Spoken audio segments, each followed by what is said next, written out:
There's a good. Okay, relax. We're live. Great. I'm going to call this meeting of the Board of Park Commissioners to order. I want to welcome everybody here in the building to beautiful Eden Park. And we have with us today Commissioner Kickley, Vice President Molly North, and Commissioner Susie Cazzolini. And joining us, thank you for joining us on Zoom, is Phyllis McCollum. So we have a full board today. With Phyllis being on Zoom, any votes that we take, we will have to do by voice vote. So before we move into our business, we've got public comments and Cynthia Duvall. Welcome back, Cynthia. Kelly, are you going to be the keeper of the time clock? Thank you. You have 2 minutes, Cynthia, and welcome back. Amazing. I note that you are calling this meeting to order as president of the park board and that you did so again on February 1st. I also note that your term officially expired on the commissioners board on January 31st. Under Article 6, Section 1 of the officers on the Board of Park Commissioners bylaws, the last line of that section is such officers shall serve for a term of 1 year or until such officer's successor is elected, provided the term or terms of the offices as a member of the Board of Park Commissioners has not expired. And that is in relation to officers' duties for the president and vice president. That is a point of order which questions your ability to call this meeting to order as president and would put Commissioner North in charge. Thank you. Thank you for that. And according to, as you duly note, according to the charter of the city of Cincinnati, even though a term has expired, that I continue to continue in as a commissioner until my successor is appointed and confirmed by the city council. So I appreciate that. Thank you very much. We also have Sherry Frost. Sherry, welcome back. Good to see you again this morning. I'm here as a mom today to speak about accessibility in our parks. Most importantly, for me, Burnett Woods, my daughter has cerebral palsy, and I am not able to get my child down the stairs in the nature center to a nature class. I can get my granddaughter down, but her aunt has to stay at the top. I don't understand why or how you can justify spending $300,000 or more on a redundant dog park that dogs can already use the park. Maybe we could pause that project and do some of the projects that we've had on the books since the 1980s to improve accessibility in our parks. I want all of you to maybe rent a wheelchair and go to Burnett Woods and just ride around and see where we need to make some improvements. I'm sorry, I got a lump in my throat, but do I still have more time? Okay. Yes, sir. Maybe we could think about families that show up for a gathering down in the lower basin of the, to the shelter, and they're not able to get their loved one down to the shelter. Maybe we should make it very clear on the website which areas are accessible and which are not. So that's all I wanted to say too. Thank you, Sherry. And our last speaker is Tom Wurzelbacher. I hope I didn't screw up that last. Thank you. Hello again, Tom Wurzelbacher. I'm with the Mount Airy Forest Advisory Committee. I was here in November with a short speech, and I did meet you all, and thank you so much. Just want to let you know we have a new leadership team in place. We're kind of a four-headed group, and we're planning on being very active this year, and especially with conservation issues. As you know, it's such a huge park with so many trails. We've got a lot of dedicated groups who are working through better impact and volunteer days throughout the year. So we really want to work cooperatively with you to make Mount Airy Forest, the best possible place it could be, because it's been inundated by invasives. So just want to reintroduce myself and let you know it's myself. It's Sydney. Her name is last name. Anyway, she's with Mount Airy West Conservation. Sherman Butler, who's with Cora, You probably know him, and also Joe Bonner, who's with the Trail Runners. And I spoke to Molly briefly, and she's got an exciting idea I want to let Joe know about. Anyway, I'm also here to reiterate, and I had a nice conversation with Joel. He was very gracious to tell me about what's happened with the sign, because I also work with Mount Airy Cure, a neighborhood group, and we're getting a lot of feedback about people seeing this going past the entrance, which there's over 30,000 cars a day go by there. I think it's probably by far the number one most visible entrance of any Cincinnati park. So the priority for that is to be finished. I know there's a lot of issues with cost overruns, et cetera. But if we don't get it on the calendar soon, we're going to be getting even more feedback, and I want to keep it all friendly. So thanks so much for your time, and I'll be back because I'm the retired guy who's on the math board. So this is one of my duties. So thank you so much. Great. Tom, thank you for the volunteer work that you do. Appreciate it. Okay, we have moving into our business meeting today. We're going to shift around the agenda a little bit, but first on our agenda is approval of the minutes. We had two meetings on January 18 and February 1st. Do we have any changes, corrections, modifications to the minutes that were excellently pulled together? Thank you, Kate. So we. I assume you're moving to accept. Okay, is there a second? Second. Thank you. We need to do a roll call. And this is for the approval of both sets of minutes? President Gett, Yes. Vice President North, Yes. Commissioner Castellini. Yes. Commissioner Lee, Yes. Commissioner McCallum. Yes. Thank you. We're going to shift around a little bit now, and I think first, Jason, we'll do this, we'll wing this, but CFO approval? Correct. So, as you guys know, we have identified head of Fairbanks as the candidate for CFO for the Cincinnati Parks Department.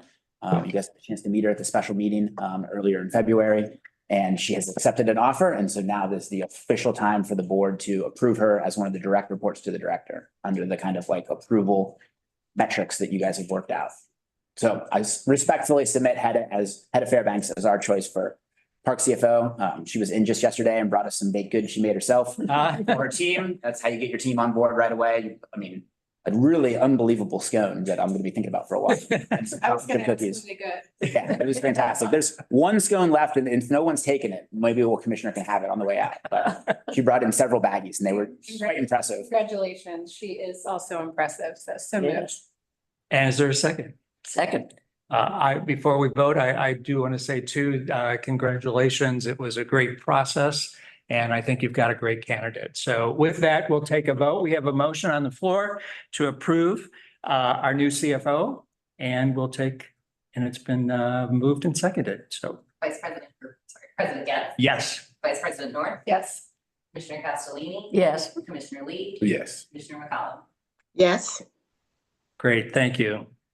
We look forward to having her on board, and I'm sure the whole management team is.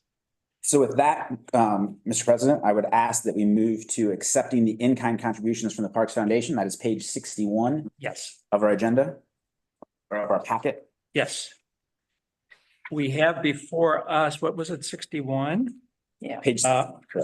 Here we go. Approving in-kind contributions made during the fourth quarter. We are looking at $124,000 of expenses that were donated by the foundation. Are there any questions on these? Was this related to Matt Tree's event primarily?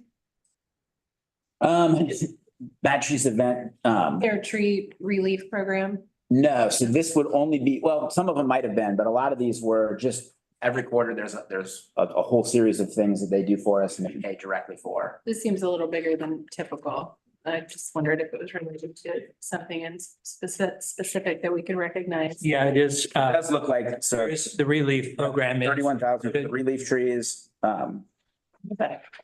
The Bond Hill Tree Project, which was a project that Crystal worked with Mad Tree as well, was $20,000. Primarily the relief program. Exactly, yep. That's all great. That's a great event every year and Foundation and Cincinnati for their support. Any other questions? If not, I'll entertain a motion to accept. So moved. Second, Second. thank you. President Getz, Yes. Vice President Norris, Yes. Commissioner Castellini, Yes. Commissioner Lee, Yes. Commissioner McDowell. Yes. Great, thank you. And with that, we're going to move to our biochar discussion. So Jason, do you want to keep Yeah. this up for us, please? Excellent. I'm going to move over to a different position for the presentation. Okay. Yeah.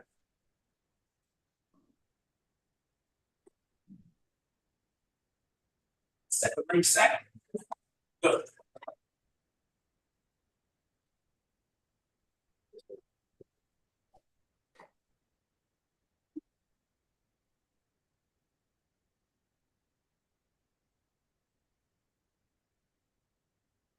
Clicker. Feel intimidated? It's like the defense table. I think we're intimidated. Yeah. Congressional hearing. Yeah, exactly. Except I'm much more excited. Yeah. So biochar is a project that has been before the park board before, and one that you guys started under Crystal's leadership well before I was even thinking about potentially working for the Parks Department.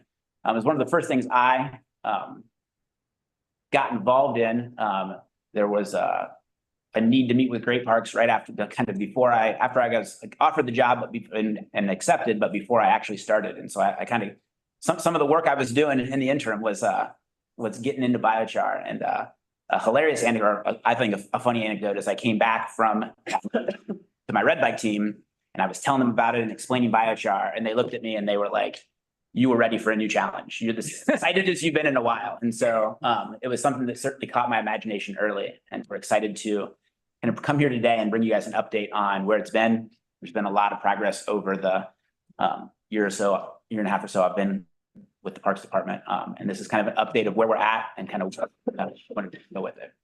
But we're going to start with kind of what is biochar, kind of start at a very base level for our friends in the media and at home, but also for kind of everybody to reset where we're at with biochar and kind of what is biochar.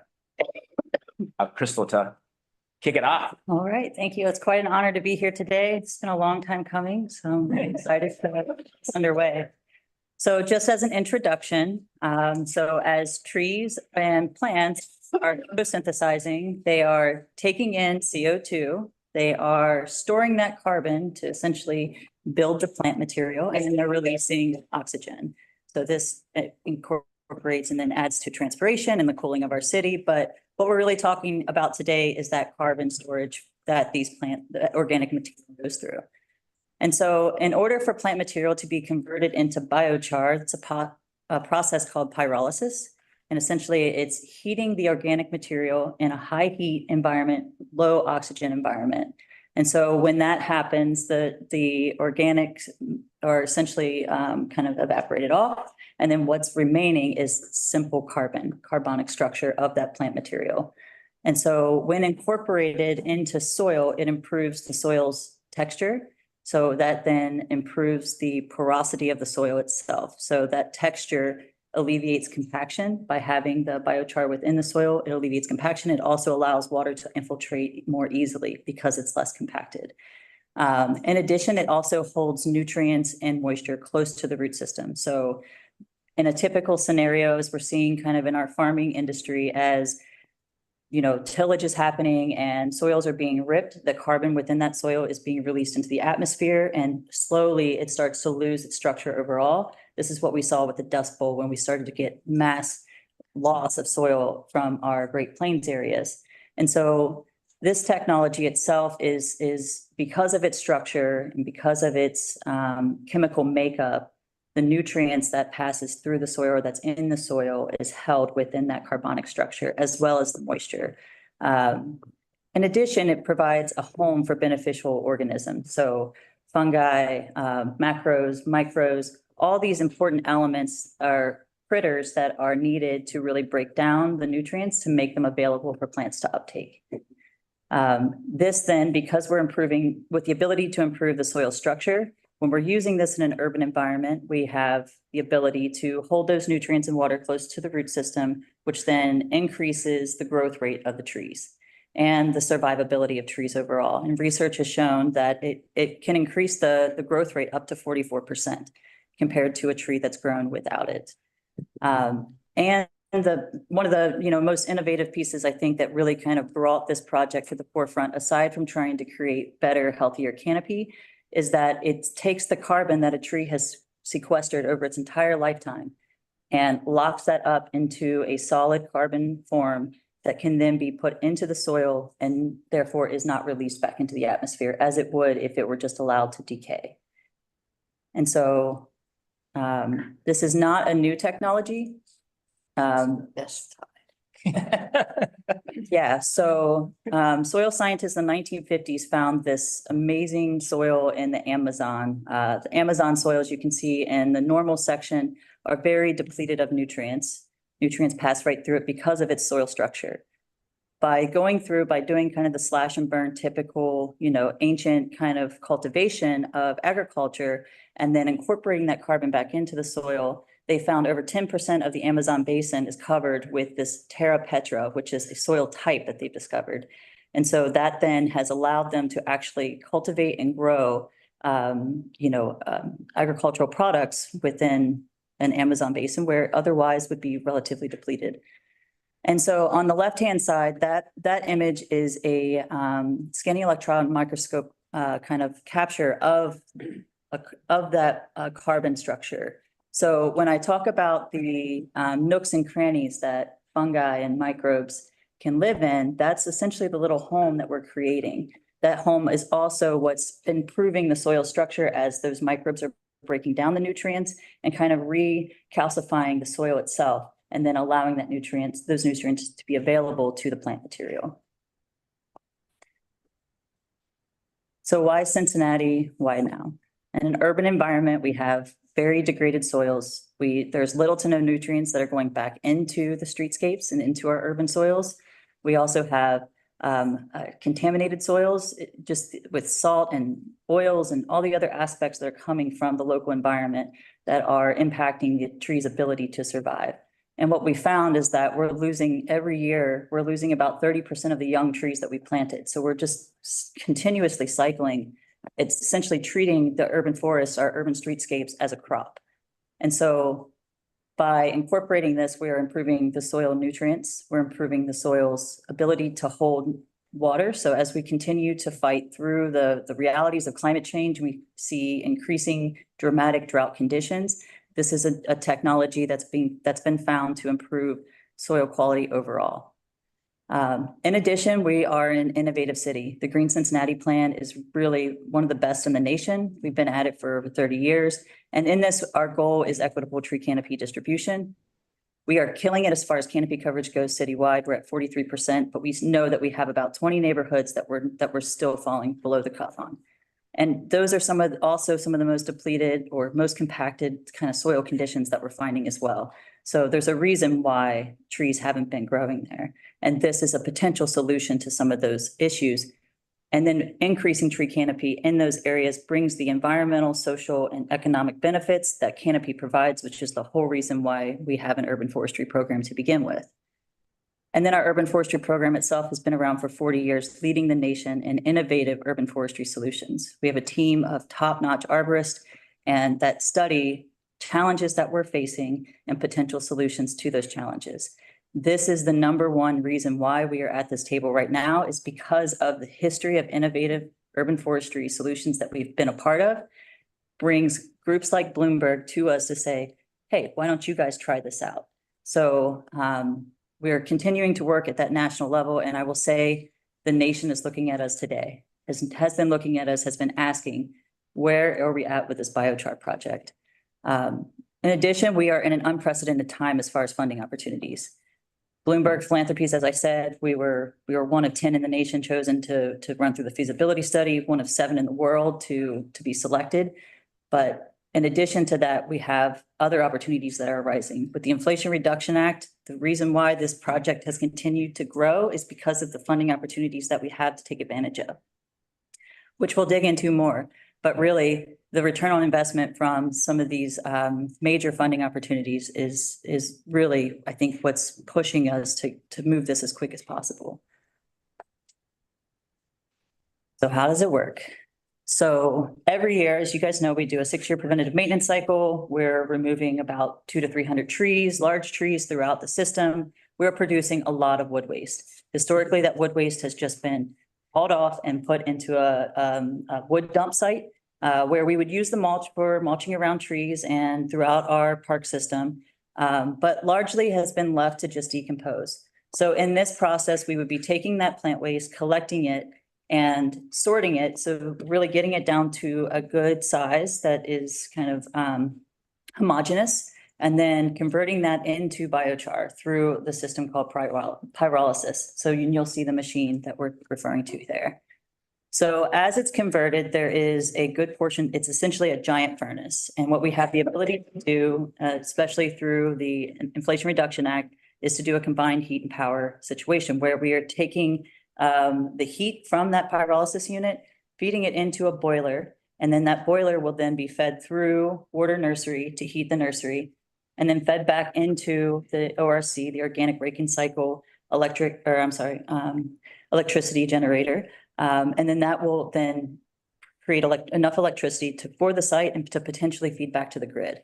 So with that, we create biochar. Biochar is then incorporated with an organic material where it's charged, and that charged material, that final product, is what we will be using within tree plantings. So as we are finishing up, we'll be distributing either to Parkey's Farm for the portion that we're going to be using and incorporating that into manure that they have there. They have their own problem to solve for, is their massive manure waste product that they're now paying to ship off, but it will now be incorporated into this project. And then applied into the soil, trees grow more, trees grow faster, we're pruning them back, and it just creates this negative feedback system where we are just taking all of this, and then the greatest benefit being that we have better, healthier soils, faster growing trees, and we're also collecting reusing the energy that we are generating to feed our water nursery. So again, this isn't new. Biochar has been around for over 2,000 years, but some of the earliest adopters of municipal biochar production were Stockholm, Sweden. So in 2015, they won the Bloomberg Mayor's Challenge, and their project was municipal biochar production. They've been studying it for over 30 years and have already been incorporating it into their streetscapes. This image here to the left was a project that they had done where they had construction around this tree. You can see that the tree is in severe decline, and by essentially redesigning that very small planting area, incorporating biochar with macadam stone and increasing the soil volume beneath the streetscape adjacent to it, they're able to completely revive that tree. And so Stockholm led the way in this, and Bloomberg saw the success that they had and wanted to replicate it. So that's where in 2021, when I first met Sam, Sam had come to me to do a pilot project using biochar in the streetscape, and we had started putting together the research methodology around that. We're just getting started. And then Ollie came to us and said, hey, Bloomberg has this opportunity to do this large feasibility study. So we went through that feasibility study in 2021. We were one of 10 cities in the world chosen to do so. And then at the end of that year, we presented that information to the board at the time and requested the ability to apply for implementation. We did, and we won. So we were one of 7 cities in the world selected. The other 2 cities in the nation were Minneapolis and Lincoln, Nebraska, which are both very different projects compared to this one, more agriculture focused than maybe the urban forest focus. But essentially, we've been working collectively with them since that point, learning from each other as they've gone through their feasibility study and their applications. We're going through our feasibility study and our applications. We're comparing notes on equipment, on how it operates, what this looks like in a municipal setting. So have been key partners alongside us throughout this entire project. And so one of the first things that we did after bringing this to you in 22, after getting the grant, was to select an operator. So in order to, the whole goal of this project through the feasibility study was to have a zero cost to our department. We know that our budgets are limited. We know our staffing resources are limited, and we knew that this was a new technology that we didn't necessarily have the capacity or the expertise in-house to manage. So Sam, has been along with us throughout the entire ride through the feasibility study, has a long history of working with biochar. So the first thing we did was put out an RFP for the operator that is broken into two phases. The first phase is to develop an operations plan. How does biochar work within our system? How do we get the wood chips to a site? How much feedstock do we need in order to feed through the machine to produce enough biochar to use in-house and to sell enough biochar on the market to pay for the operation? So with those two components, we were able to size a machine to meet that need. And so through that process, in the beginning of 23, last April, we put out an RFP for the machine itself, the equipment, and all the aspects that it'll take to actually move wood chips from a chip storage to the grinder into the pyrolysis unit, and then the whole nine. We had two bids for that. Complete Solutions was the company that we ended up going with. And so we'll get into that a little bit more. I should point out, if anybody has any questions, feel free to jump in and like turn this into a conversation. We don't have to talk the whole time, or you don't have to wait for the questions for the whole time. I have a question. Yes. Yes, Phyllis. Are we using biochar now? Have we ever used it in our operation?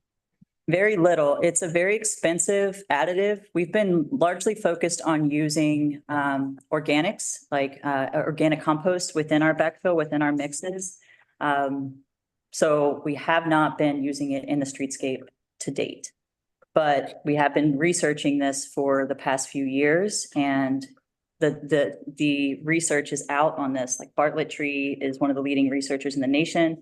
They are the ones that are kind of leading this charge for how trees respond, and are finding the same replication of what other researchers have found throughout the world, that it increases tree growth and it has the applicability within the urban streetscape. So, and we'll get into it a little more at the very end as to like the cost that it would take for us to incorporate the amount of biochar that we need into every single tree planting.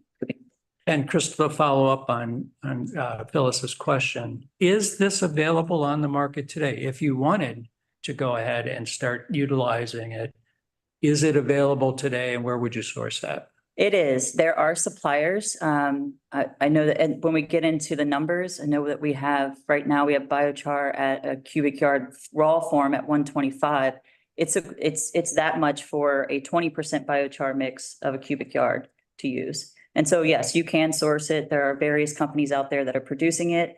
Not many of them are around here. So we would also be shipping it from, say, the Carolinas and Georgia. That's where they kind of piloted this technology up to this area. So adds that extra carbon footprint as well. Great, thank you.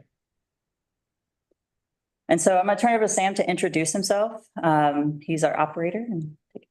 All right, well, thank you for the opportunity to be here, everyone. It's a pleasure to present here, and I look forward to kind of getting to know each of you as we kind of keep exploring and hopefully pushing forward with this project. So yeah, I'm Sam Dunlap. I've been working in sustainable agriculture and agriculture education for over 20 years. I've worked both domestically and internationally in that regard. And here locally, I started the school gardens program for the Civic Garden Center. After that, I founded and ran a local urban farm called Waterfields. Ran the operations for 7 years for that before making my exit. That business, we grew from one microgreens rack in a basement in Lower Price Hill to a multi-location business distributing multiple lines of produce across 6 states. So I think that has a lot of tie to what this project would entail. I've been making and learning about biochar since 2010. And I founded Carbon Harvest in 2020 because, as Crystal alluded to, I see land degradation and soil loss as a key piece of the climate crisis. And I wanted to focus on soil-based carbon sequestration, specifically through harnessing the power of biochar. I got to work right away building relationships both here and around the country, and immediately found myself working on this project to help the city develop a biochar program. And it didn't take long for me to identify this as the impact opportunity, and it's been a key focus of the business for the last 3 years. So I'm very excited to be sitting at this table here. Yeah, we can.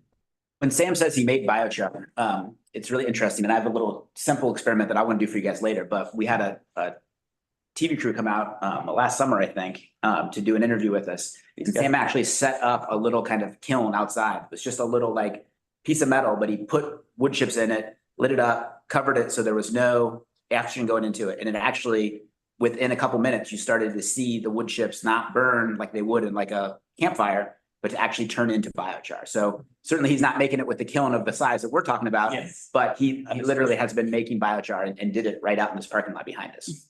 I was imagining a controlled forest fire in Florida. No, that was the urban farm, not the biochar. Yeah, we weren't doing this in a basement and setting a warehouse on fire. No. So yes, this is the technology that we've selected, and this slide is about the process, but essentially we take those raw chips that Crystal spoke to. You understand where those are coming from. Those would be stored in a hoop structure on site. From there, they go to a shredder. And even though chips are, wood chips are fairly consistent size, we want, in order to have a consistent biochar product at the end, we want to have as homogeneous a pre-product going in. So we want those chips to be a consistent size and shape. So hence the pre-shredding treatment there. From there, they go to what's called a walking floor or a bulk bin, which essentially is a metering bin. And so that is the bin that feeds the pyrolysis unit. So as those chips come through the pyrolysis unit, essentially we're cooking wood. There are two compartments on this thing. One is the oven. So that's called the primary feed. A little bit of the wood chip goes into there just to generate the heat for the process. And the vast bulk of the material goes through the drum. And the residence time is approximately 15 minutes from wood chip to biochar. Can we go back and talk about the raw chips? Mhm. What's the primary source of those raw chips and what's the volume of those? So we produce, And where do they go now? so right now in-house, we have one tree crew. So by the end of the year, we'll have 3 tree crews running. And each truck can hold up to 15 cubic yards of wood chips. So right now, every day, a tree crew is filling up the back of a chip truck, essentially. Those chips are either going to Sinton. Why are they filling up a tree truck? I mean, let's go back to 101 here. Are we Yeah. taking down trees that are hazards, are dead, are? Pruning, if they're touching buildings, if they're hanging too low, but largely a lot of deadwooding, a lot of pruning, a lot of structural pruning. So it's just systematic tree maintenance every single day happening throughout our park system, and we'll have an in-house tree crew that's also working street side. So in addition to that, we have 3 to 4 different contractors that are out for urban forestry that are trimming trees along the streets. That material is either being dumped here on site or taken back to their woodlots, where they're either processing it for firewood or they're dumping it at Hafner or another company where they have to pay tipping fees to dump that material. Is that like it's sitting in the back area where you see a lot of that? We would be collecting that versus putting it there and then Yep. it would go here. Sinton is one, and then Deal Road is the other. That has a very large wood dump site. Okay. And then now our operations teams and community members are using that for various projects. So we would still hold a certain portion of it for mulching. But the majority of this material would then be going out to water and use through this process. Okay. Thank you. Just to put a pin in that switch from 1 tree crew to 3 tree crews is a huge shift under Crystal's leadership as we're trying to get our arborist series approved, to bring that in-house and to rely on contractors less. So even though we only have 1 tree crew now, we're still producing a lot of that. It's just the contractors taking it away. So we'll be producing much more of it ourselves in the coming years. But then as we start to think about this project in future years, we're not doing it for next year, we're doing it for the next 20 years. We can start to look at being a site that folks can bring wood chips to conceivably we could be the site where you bring your Christmas tree after the holiday. There's a lot of opportunity for us to absorb more wood chips in once this is up and running. And then also through our partnership with Great Parks, they produce the same amount of wood chips that we're producing, and they're held in giant stockpiles that they then have to come in and triple shred in order to get down to a material that they can use or have it hauled off to a landfill. So was kind of the impetus for this whole project, was to minimize or reuse the wood waste that we're generating beyond just allowing it to break down and become either an organic pile that gets pushed around on a park landscape or used in mulching operations. So in your analysis that you've done, we are today generating enough feed for this equipment? When we were at 2 full tree crews, which we were when we started this project back in 21, we were producing 2 full chip trucks, which was 30 cubic yards a day. And I think our max input is like 45. Okay. It can be more than that. It's about a 4-to-1 conversion raw chip to biochar. So the max output we have conservatively at like 16 cubic yards a day. So up to 64 cubic yards could go in. You can meter that down. So we're not sunk if we don't have that much every day, but we could accommodate that much every day. That's great. So we've got capacity to grow Yes, with the system. yes. What's the expected life of this system? They've told us it could be 20 years. This thing is built like a tank, and we'll get into the comparison slide. But one of the reasons that we went with this supplier versus the other one told us like 10 years would be pushing it. It was more likely 7. And these guys, I mean, this thing is reinforced. They say 20, since we're Cincinnati, it'll probably be 50 or 60. I mean, this company has been in business, not with biochar specifically, with biomass heating systems for 30 plus years, and their systems are built to last. And essentially what they've done is taken their initial biomass heating technology and added the drum to it so that heat is sent to the drum to be able to facilitate this secondary process. So if that makes sense. And How long is a guarantee on this? I mean, on this machine? On the equipment, Yeah. Crystal's been deep in the warranty world, so I'll let her. What is that? Yeah, so we'll have a 1-year warranty on it. And then we have the life expectancy of the machine itself is pretty much where we're at this point. Okay. yeah, And as you'll see, when we get to the operations budget, we've built in a pretty hefty budget line item for contractors to fix it and make sure that it's up and running. yeah, that's what I was going to add, is that it's built into the model from what I've seen so far, that you will do annual maintenance to maintain this equipment, so that if we are required to go out 50, 60 years, that we are along the way doing preventative maintenance. And Well, and the components are relatively simple. Like the thing that turns this drum is a chain. It's like a big bike chain, basically, so it's obviously a well-built machine, but it's made to perform, but it's not highly so complex. Yes, exactly. Yeah.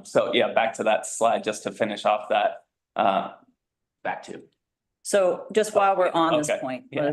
because we're talking about the machine. So the last time that we presented this, the leading technology that we were looking at was the RD machine. If the one train was like 8 tons per day, something along those lines, we would need a second train in order to make the whole project revenue neutral. So in doing the research, by working with Sam and Lincoln and Minneapolis and contacting all of the people that are out there in the world using that particular technology, we found that they had increased downtime and because of the machine breaking, and that you had to actually bring engineers to fix the machine or have it shipped back to them. So like the cost of the machine itself was equal, but the downtime on the production volume was at half. And the amount of downtime that we were hearing from folks in the industry actually using it was that it was pretty much ineffective. Would you agree?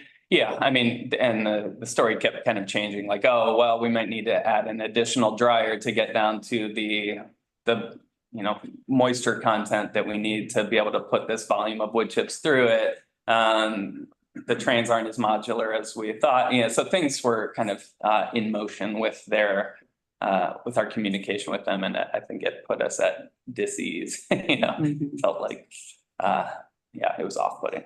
So when we bid out the equipment, what was the selection committee? It was, Joel, myself, Ollie, and Sam was our Consultants. Where's it produced?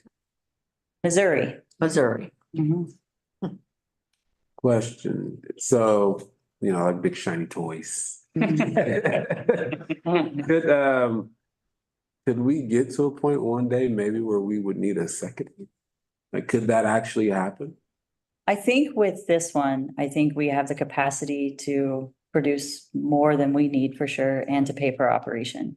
Don't know that we want to get into a full enterprise, like mass revenue generating scenario because we're a public entity, but literally we're pioneering it. So the main reason why Great Parks was so interested in signing on to this project, because they were analyzing doing this themselves. So really, we're piloting this for other municipalities to continue to take the lead from there. Gotcha. There is absolutely that opportunity. Right now, all of our yard waste from the city is going to a landfill. So I know that the Office of Environmental Sustainability is looking at different composting opportunities and operations to where we can minimize that. So if we can get to a point where we're producing our own compost material, having a biochar production facility adjacent to that could essentially power that entire site, as well as produce biochar itself, which can then be used in some of the other major, objectives of OES like urban agriculture and food security, that I think this project will be able to support as well. But essentially, we're a replication project. We are pioneering something brand new and piloting it so that we can, push that information forward to other. Love pilot ideas. Yeah. That's exciting. Good deal. Crystal, I me. know, okay, you've got more presentation. I want to get to the financials and We're almost there. and all that stuff. Phyllis, did you have a question at this point? I do have a quick question. Are any of the other biochar producers government entities? Not in the nation. I think the Lincoln and Minneapolis will be, they both have ordered their technology. Lincoln went with this same manufacturer. Theirs is getting delivered, I believe, early March. So they'll be up and running fairly soon. Most biochar producers are private entities. And one of the problems that they typically run into is how do you ensure a reliable feedstock supply? And sometimes they have to pay for their feedstock. So the city has a leg up in that arena because as we've talked about, this is a supply that is currently going to waste, and it provides an opportunity to add value to it. Well, this is a slide we were on. It's fairly straightforward. For after pyrolysis goes to a holding bin and then into the final packaging, be that mostly we're talking wholesale modeling here. So it would be super sacks, just those big, 4x4x4 woven poly sacks, and then distributed from there, both as Great Parks to the city, back to the city, and to private customers. I will say Davy Tree is also, Crystal mentioned Bartlett Tree, but Davy is another one that is, they again went with the same technology. They just fired theirs up in the last 2 weeks up in their Chicago location. And they did build theirs for adding multiple units because you can use the same front end machinery, like the shredding and whatnot, can feed multiple machines. So they size their building such that they can add units. But anyway, moving on. Question there, sorry. Yeah. Why don't we fortify it ourselves? Well, we don't have the organic stock that we have right up the street from Mortar Nursery that Great Parks does. So, and that was part of, How do they have it and we don't? What do they do that? They have horses. Animals. Oh, I they see. have a farm. so when Sam and Crystal talk about future applications for this, if the city were to develop a compost site and a compost operation, then we could partner with that and use that to fortify our biochar. As MSD develops their biosolids and some of the stuff they're doing to take what what is left over after they clean our water, that could also be a product that we could eventually partner with to fortify our stuff, Yeah. our biochar. I mean, that's a really interesting topic, is developing a composting Absolutely. system in the city. And that's what the city of Lincoln has. They have their earth fuel, you know, it's a branded thing that they've already got going. So they are going to integrate biochar into earth fuel. Is that in our future, Ollie, a composting plan? I would hope so. There is a county RFP for some organic waste solutions that is currently open. There are a variety of grant opportunities open right now that have organic waste components. So we will apply for solutions. What comes back is to be determined. Yeah, I think it's a good point that I would encourage us from the beginning to start looking at those opportunities for self-identifying feed. We've got a great opportunity with a partner in Great Parks, but anytime you rely on a partner, you know, you are at the mercy of that continuing, and especially if they decide to put their own in. So I would encourage us to look at those opportunities right up front for what we would do to fortify this if we were required to. I think one big aspect that we still have, that we're still challenged with as a park system, is our waste stream, our waste management process. I know that's been a vision of Jenny's for a long time, is how do we get sufficient recycling and composting and all these elements of the waste that we generate incorporated into our operations. I think at this point, it's just one thing at a time. Sure. This is a huge project in and of itself, and we have this opportunity. We have a partner that has a problem that we can help solve as well. So, and help put that material right back into their plantings, which is then, you know, increasing canopy throughout the county. Well, and again, you know, we will sell most of the biochar, and we'll get to this further in the revenue piece, but most of the biochar we sell, we'll sell raw to wholesale and or wholesale suppliers that will then do the enrichment themselves or have other applications for it. The enriching part will be for us in Great Parks. And so currently we are trying to produce the biochar. They're currently in the works of producing a composting site. And so that's a perfect marriage. But as they are also looking at us to pilot this, we're kind of looking at them to pilot composting. Yeah. And so there's a world in which we both might be doing both ourselves in the future. But for now, you know, we bit off one side of the coin and they bit off the other side. Great partnership. It's good. Shall we move on here? Yep. Okay, so as far as the staffing and operations plan, it would be myself and one other as the operating team. Production is close to 24/7 as possible. We've modeled it on 330 days a year. There will be some downtime for that maintenance that Jim spoke to a few minutes ago.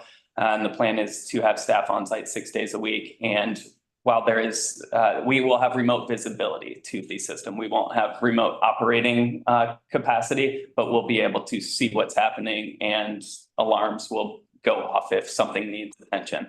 I live 10 minutes away, so I'm less, on a good day, 7. Yeah, so there we go. Oh, we went through this. Yeah, we've kind of actually, just to sum up just some of the things that differentiated the BET equipment. We've talked about the increased production, the greater reliability. Several, you know, we talked to the customers of these manufacturers, and it was interesting that Artie gave us references because none of the references had that great of things to say. I'm not sure they knew that. But everyone that we spoke to, a BET customer, had great things to say, and spoke to the reliability of the equipment and how well it's holding up several years, you know, after install and operations. I mentioned the drying capacity for Artie's, no drying required for BET. It can handle the moisture content of our feedstock as is, straight out of the chip truck. So that is a huge component that we can just forget about, which is very nice. I should note, we visited one of these machines in Missouri with a full boiler system. It was on a farm, and there was a farmer that was running it with the help of his teenage children. So that was his entire operation system. So it gave me a lot of confidence that Sam and the person he hired will be able to manage this. My 5-year-old is my. Well, and beyond the pyrolysis unit itself, when we put out this RFP, we wanted to have all the components included. So there's conveyance, and there's the shredder operation, there's the the offshoots, all these other aspects. So we selected the contractor that we selected, Complete Solutions, is essentially a broker for BET and was able to put together a full package with options for us to kind of select through as we went through the design process. And that's that material that they're assembling into the package is all kind of best in industry. It's not the thing with Artie, they said, oh, you need to grind the feedstock. We make our own grinder. And then you talk to their customer and they're like, yeah, we threw that thing away after a month because it doesn't work. And so we found that this is a great differentiator, is that they're not trying to do everything themselves. They're trying to do the one thing that they do well, and get other people's equipment who have that same philosophy and put it all together into a package that is first class. And so now we'll just run through some of the equipment that we've settled on. Yeah, I'll keep it brief here. So the shredder, we mentioned just keeping that size as uniform as possible so that the product, if you don't, it will handle bigger chunks, 4-inch chunks, but what you get on the other side of the machine may not be, it won't be uniform. Some will be char, some will be almost char, not quite char. So you want to have consistency in the end product. So you need to have consistency on what's going in. The walking floor, we mentioned, this is the metering bin that will feed those wood chips to the pyrolysis unit. That's just some of that walking floor. And here's the pyrolysis unit itself. The input happens on one side and the output happens on the other. I don't think we need to get into the specifics unless folks have questions here. That silver cylinder up top there, that is the boiler unit that we would also have perched atop ours. That basically runs hot water or runs water through there and uses the waste heat that's getting ready to exit the machine. If we did not have a boiler, that heat would be just lost. Yeah, so this gives us the opportunity to put it to use to decarbonize the site itself. This is the ORC, the organic Rankine cycle generator. It will use that waste heat as well to generate electricity. And there's a little video that will speak to that process. We have to jump out to go to YouTube. There'll be a short ad. This ad is not endorsed by Cincinnati Parks. Oh, maybe not. There we go.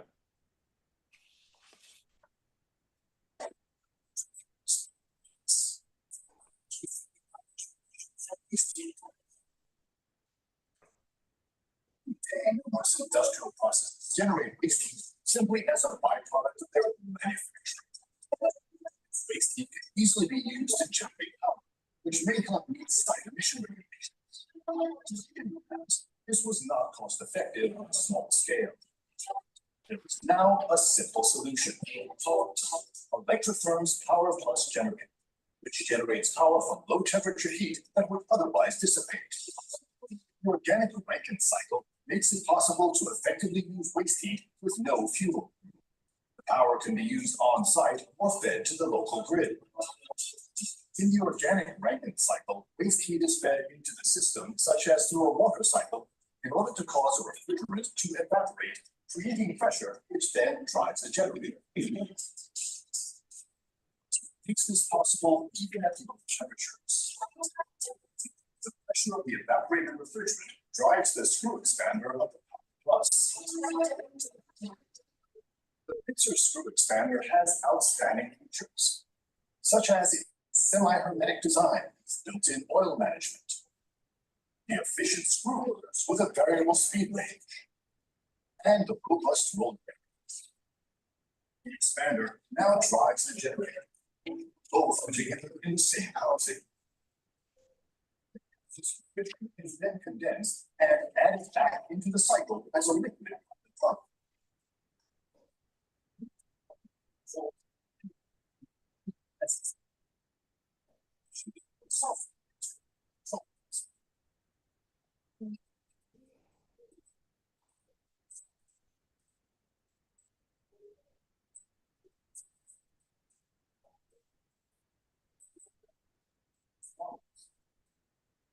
Power Plus generators by Electrotherm have completed more than 2 million hours of operation so far.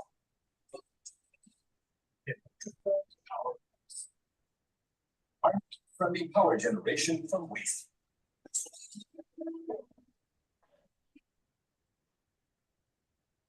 just to give you an overview of what that process looks like. And so the next thing we're going to go into is kind of the site development itself, where we're at with that. And I will just start by saying Joel and his team have led the charge on this, really have been Joel's unique background in engineering, environmental engineering has really been a huge benefit for us with this project.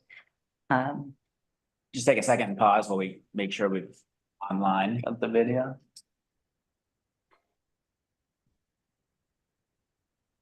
Did practice this, but no, no matter how much practice you do, Something's off. technology will get you. Light on technology. Looks good. Technology is great, so it's not, right? Good.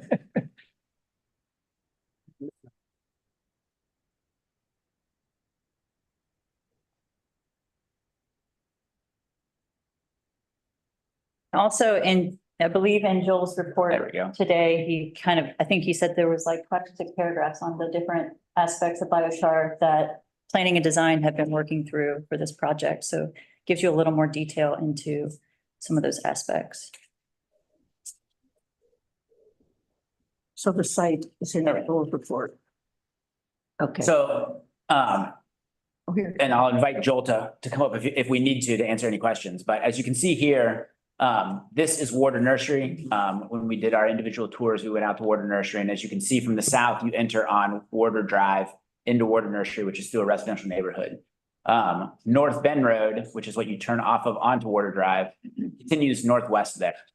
We've been in conversations with Springfield Township about accessing Warder Nursery through some property that they own off of North Bend Road.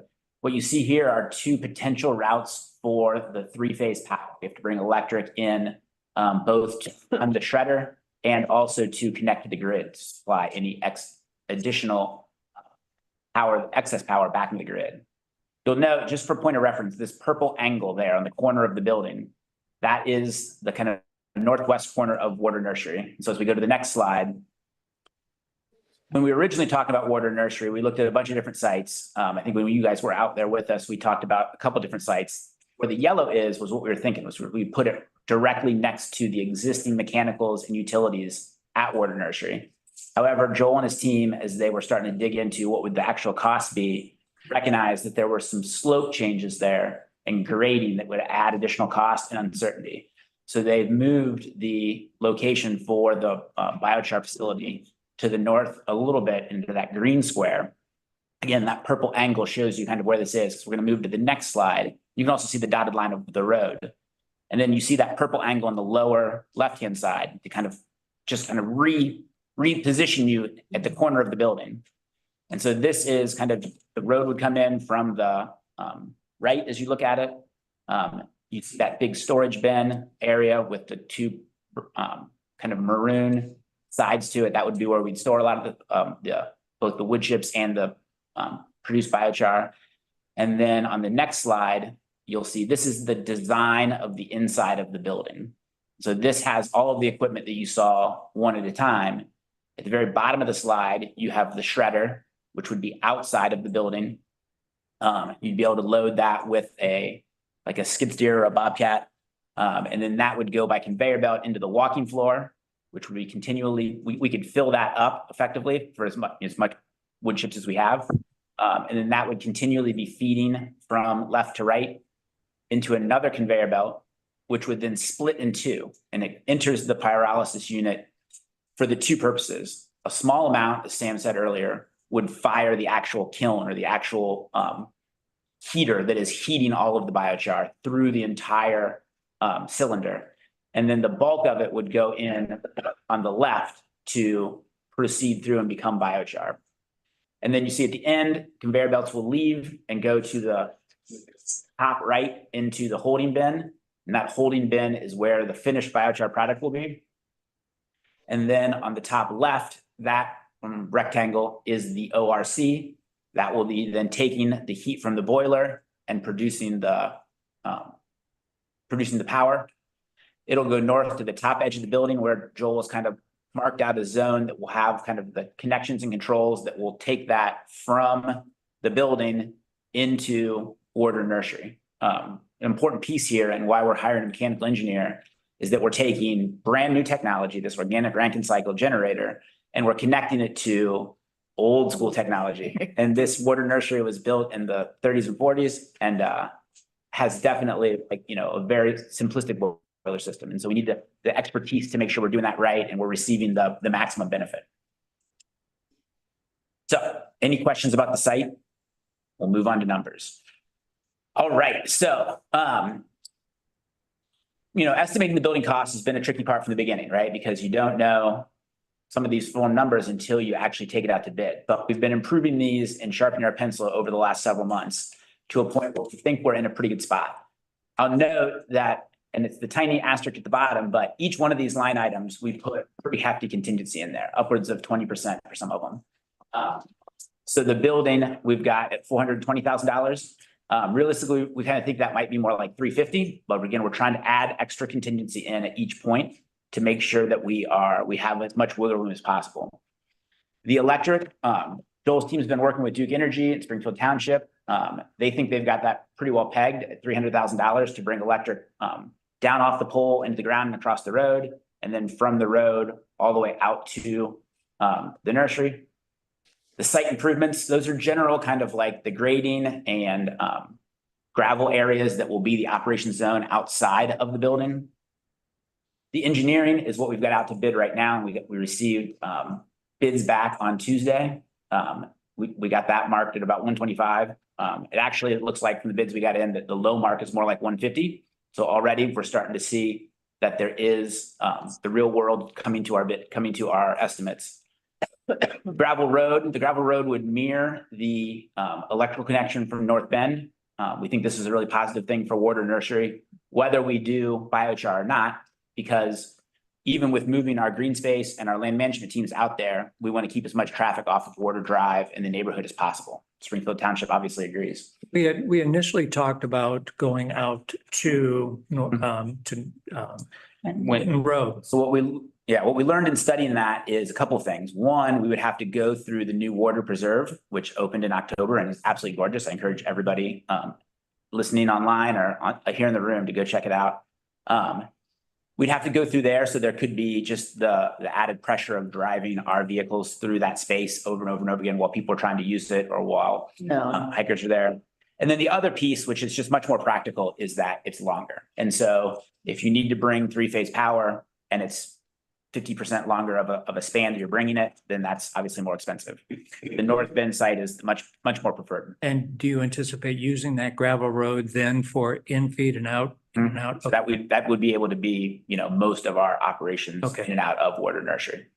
That's not to say we wouldn't use Water Drive at all, but we'd be able to divert most of our stuff to that. The goal is to keep the two operations relatively separate. So we have tree trucks coming in, dropping loads, that they're not interfering with the rest of that tight operation that green space and the nursery folks are doing. And that neighborhood has to sing hallelujah. Yeah, ideally, yeah.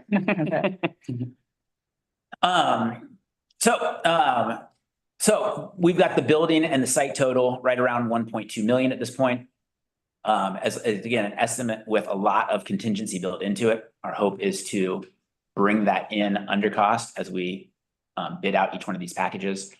The pyrolysis unit and equipment and the boiler and ORC are static. We do have a firm price from Complete Solutions for that at 1.725 million.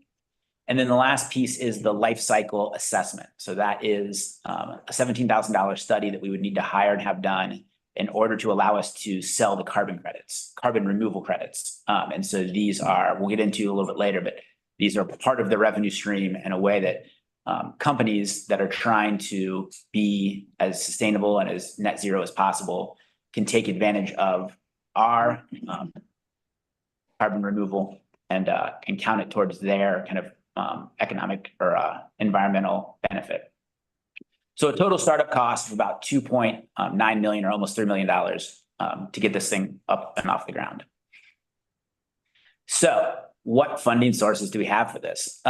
So we have the original $400,000 Bloomberg Philanthropies grant that we secured in 2021,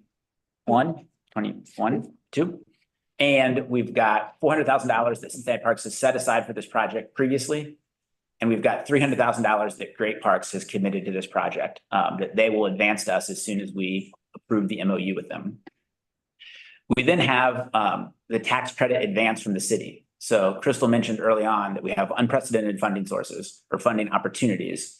And with this one specifically, in the Inflation Reduction Act, one of the things that the federal government's trying to do is encourage energy efficiency projects, that produce energy and are much more efficient than just using traditional energy sources. So they're giving a series of tax credits for that. And we think that ours are going to qualify for about a 40% tax credit for certain elements of our project. And so we think all told of that $3 million startup cost, we can get about $746,000 back in investment or IRA tax credits. The city, who is interested in doing lots of these projects, not just with Cincinnati Parks, but across the city, whether it's solar projects or other projects, has created a revolving loan that will advance those dollars up front. So we would get that $746,000 up front from the city. And then when we apply for the tax credits and the tax credits come back in, we would receive those tax credits wouldn't come back to Parks, they would come back to the city as a whole. As we spend those, it's important to note, we wouldn't just then write a $746,000 check and ship it off. As each one of these things we bid out, so for instance, we would know what the equipment we buy is because that's a set price. But when we find out what the electrical firmly is, because we bid it and signed a contract, we would spend the 40% of that. So there could be some dollars left over at the end if we don't spend as much on each one of the items. But so that is another line from that. Ali Kroner from the Office of Environment and Sustainability is here to talk about that if you have some questions, which we'll allow in just a second once we get to the rest of it. In 2023, fiscal year 23, City Council and the administration appropriated $500,000 to improve the tree canopy throughout the city. We've talked to the Finance Department and the Budget Office, and they all think that this is exactly what that was kind of intended for, or a way that that is intended, which is to, if we're going to grow tree canopy at 44% faster, that is certainly a really efficient use of these dollars in order to grow the tree canopy. So that gives us about $2.3 million of identified funding sources. Total budget cost is about 2.9, which leaves this $583,000 gap. So on the next slide.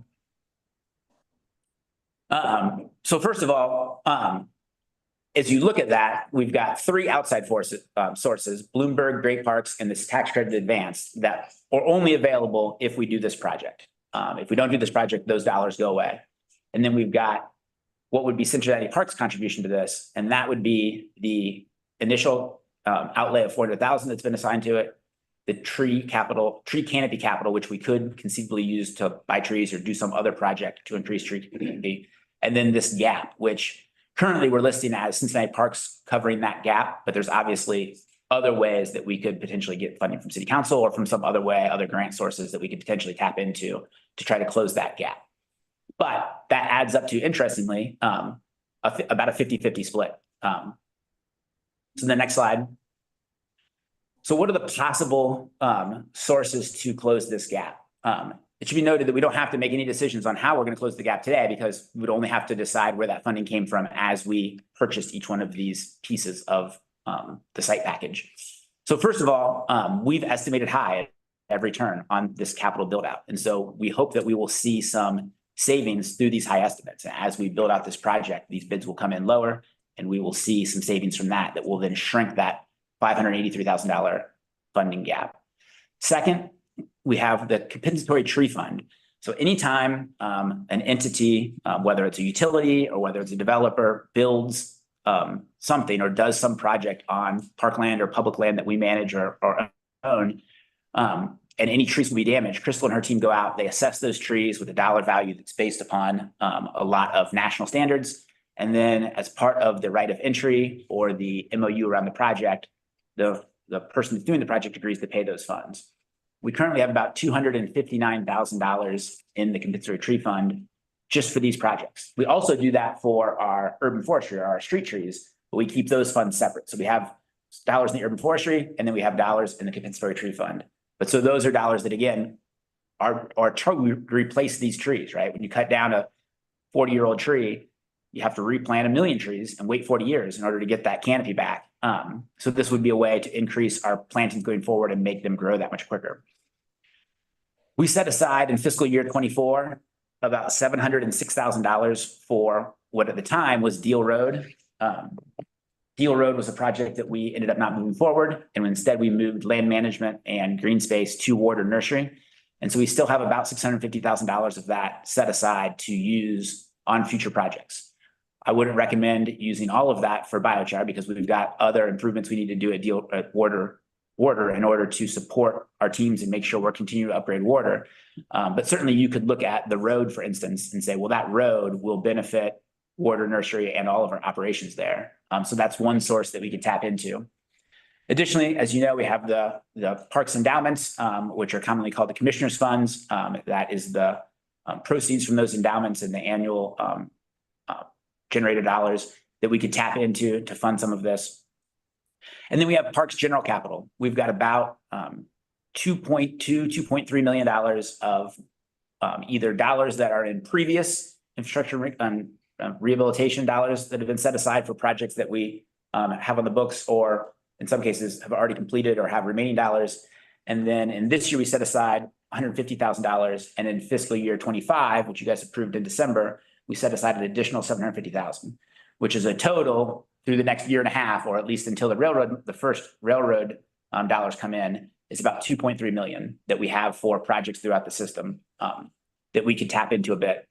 And then the last two are not existing dollars, but they're dollars that we will realize, and so we could repay ourselves. And that is energy savings at Warder Nursery. We have about $40,000 a year in energy costs at Warder Nursery. Over the first 5 years, that would be about $200,000 worth of savings. But that will move on in the future. And in fact, that $40,000 isn't stagnant. That would be getting higher and higher throughout the future. But with this generator and with this heat recovery, we'll be able to take that almost fully off the grid, if not fully off the grid. And then lastly is the net surplus from biochar sales. And as we're going to get into in some of our revenue projections, we project that there's about $1 million worth of net surplus that we will experience over the first 5 years from selling biochar. So the operations expenses. This is a operating expense budget that Sam put together, and we have since worked through with him line by line to try to make sure we've got it in a spot we're all feeling really confident on. I could go through line by line, but I think you can get the sense of kind of where the bulk of these expenses are. I'll simply note that obviously much of it is payroll because we've got 2 people that will be operating the system. This is true of most companies, that a lot of it is just the payroll. We also have utilities included in there still. When Sam developed the original budget, he assumed it was before we knew we were going to get the organic ranking cycle. We've left that in there on some level as a placeholder and additional contingency rather than trying to get operations costs as low as possible. We want to kind of leave it as high as possible, or a worst case scenario, to show that we have room to overperform. And then last, I would just note that we have a pretty healthy contingency as the bottom line, and that is $40,000 in year 1, $50,000 in year 2, and $75,000 in year 3. And on some level, that is to show that, we don't know what we don't know, and we're going to put a contingency in the budget that shows that even if we don't know what we don't know, we still have contingency to kind of take care of that. But those are items that we're really hopeful that we'll be able to find efficiencies and not hit all those dollars. So we're trying to be super conservative in projecting a high estimated operating cost. Next up. So next, we're going to talk about our revenue assumptions. So while we've projected high operating costs, we've done the exact opposite with our revenue costs. And we've tried to project a very modest, a lot of modest assumptions to get to our revenue. I've been joking, if I was the venture capital guy, I'd be sitting up here telling you, like, we're going to solve the world's problems. Look at how much money we're going to make. You're all going to be rich in a second. We're going to sell a bunch of stock. But the reality is we're not that business. We're in the city business, and these are public dollars. So we've been estimating lower and more modest on the revenue assumptions. So first of all, we operate at 330 days a year. We're also projecting that we're not going to hit capacity in the first 2 years. And so the max capacity for this system, as Sam mentioned, is between 18 and 20 cubic yards of production a day, which, as Sam said, is about 64 cubic yards in. We're saying in year one, we're gonna do about 8 cubic yards of production a day, so about 45% capacity. So 45, that's 8 divided by 18. We use the lower end of max capacity. In year two, we think we're gonna be able to grow that to 12 cubic yards a day. Again, a pretty modest amount. And then we hope that by year 3 and in the future, we'll be good enough at this at that point that we'll be producing more like 89% or about 16 cubic yards per day.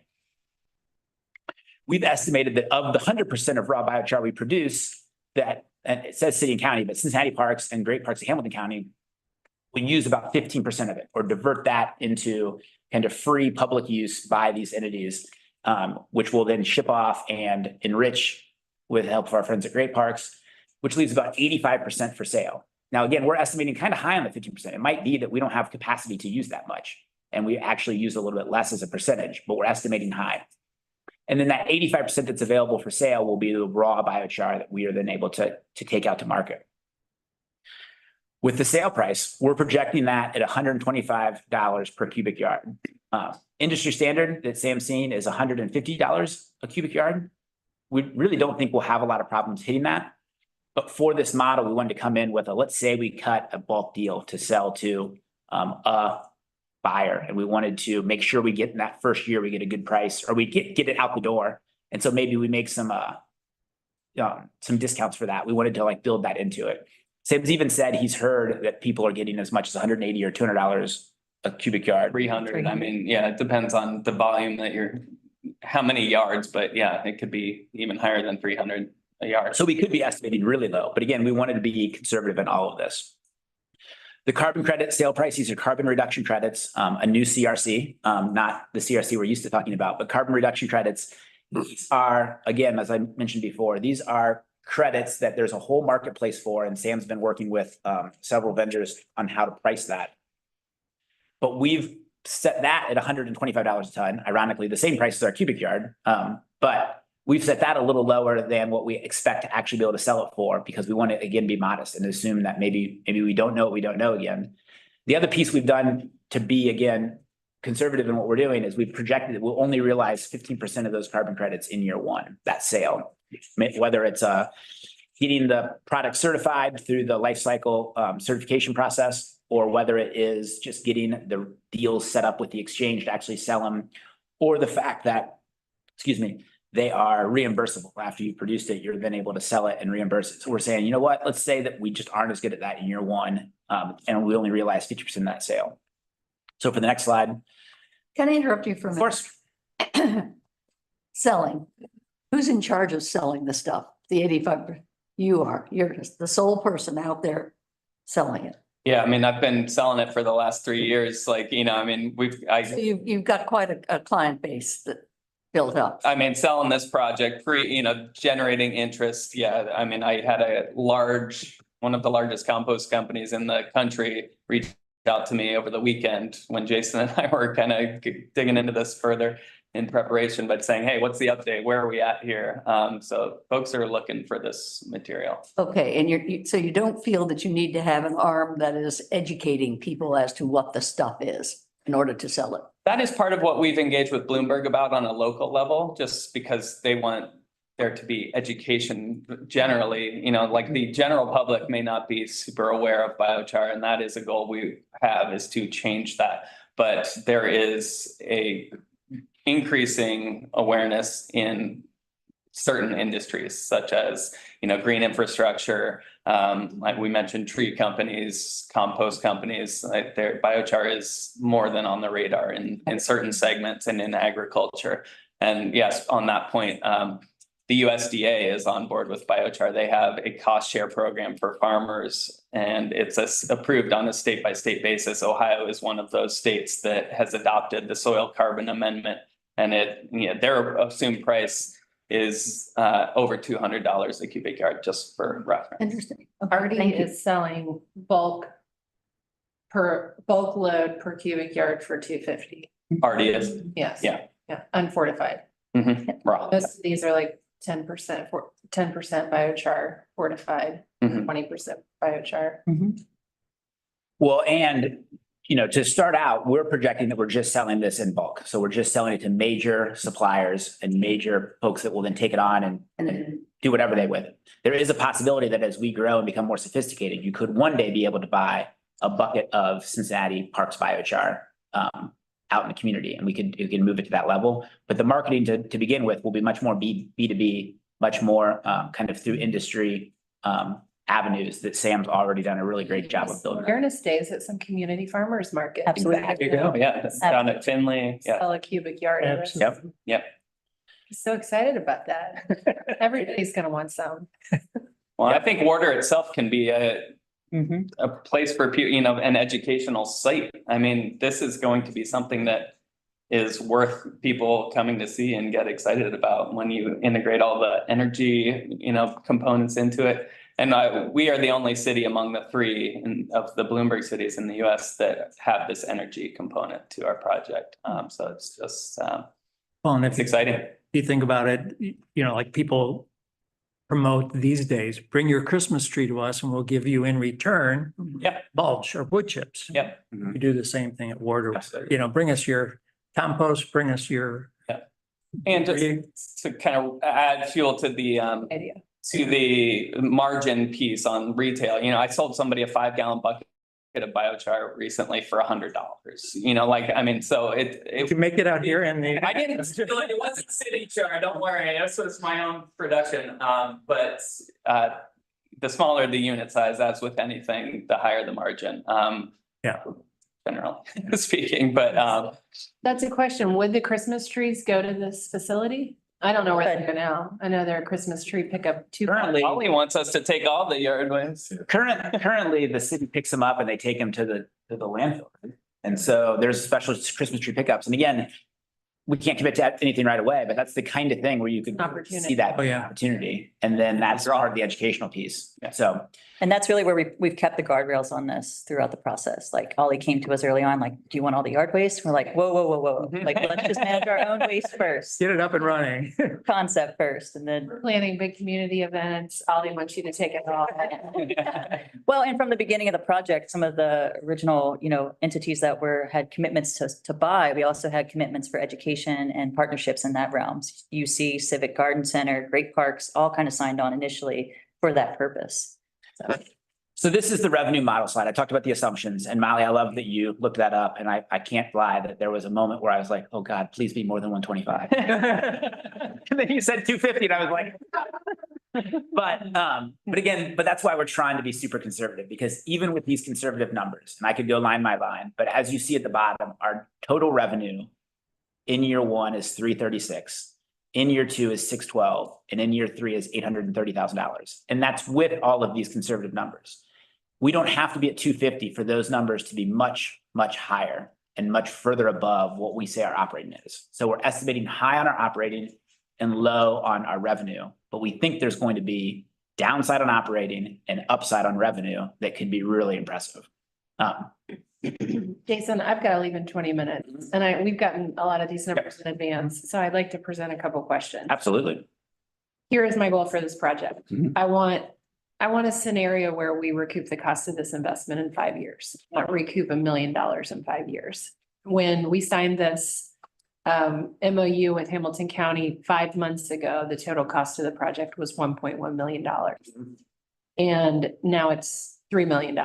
So a lot of assumptions have changed since then. Now we've got a building that's going to house this thing. You've clearly thought this thing all the way through. And I definitely support the project. Frankly, if this had been presented in the format that it is now at $3 million, we may have been having a different conversation. When we approved the $400,000 of funding from the park, it was our belief that it was fully funded. And it's exciting that we've got a couple of more sources, but still commanding additional resources from the parks to make this happen and get this done, which are very significant. So 2 questions. One ask I have is put together some scenario planning that gets us recouping the cost of this investment in 5 years and kind of assess our ability to do that. I know that we're being conservative, but if the market price for biochar is $250, then we need to get $250. Because this is a $3 million investment of some grant funding, but these are taxpayer dollars that we need to recoup and get back into our community. So we don't want to play, nice park system that's doing a community service. If we've got a product that's in demand, let's sell it. But we should do those community service events where we're, Absolutely. promoting biochar and helping people understand what our taxpayer dollars are doing to support our, tree canopy health. The second is this tax credit. So typically tax credits are at risk. And I know the city's advancing some dollars under the presumption that this tax credits will be secured. But what if they aren't? Is the city taking on that responsibility? Will the city backstop it, or are we at risk for being presented with, well, we didn't get 300 of them that we thought we were, and now parks, we need more funding? I think maybe we do those questions out of order and we have a whole slide for your first question, but we'll maybe invite Ali to come up. If you want to slide your chair up and join us, you can talk through kind of what the thinking is of the city. I think many of you have met Ali Kroner. I've known Ali since the days that he was just the North Side Community Council president, and I was trying to get a bike station at Hoffner Park. Before that. So, but Ali is just one of the great leaders of Cincinnati's environment sustainability movement before he was with OES, and I think a lot of us were excited to see him ascend to be the director of the office. Thank you, Jason. Super excited. And great questions, Molly. I think there might be some fundamental differences between the Inflation Reduction Act credits available and traditional development tax credits where you have to compete for them.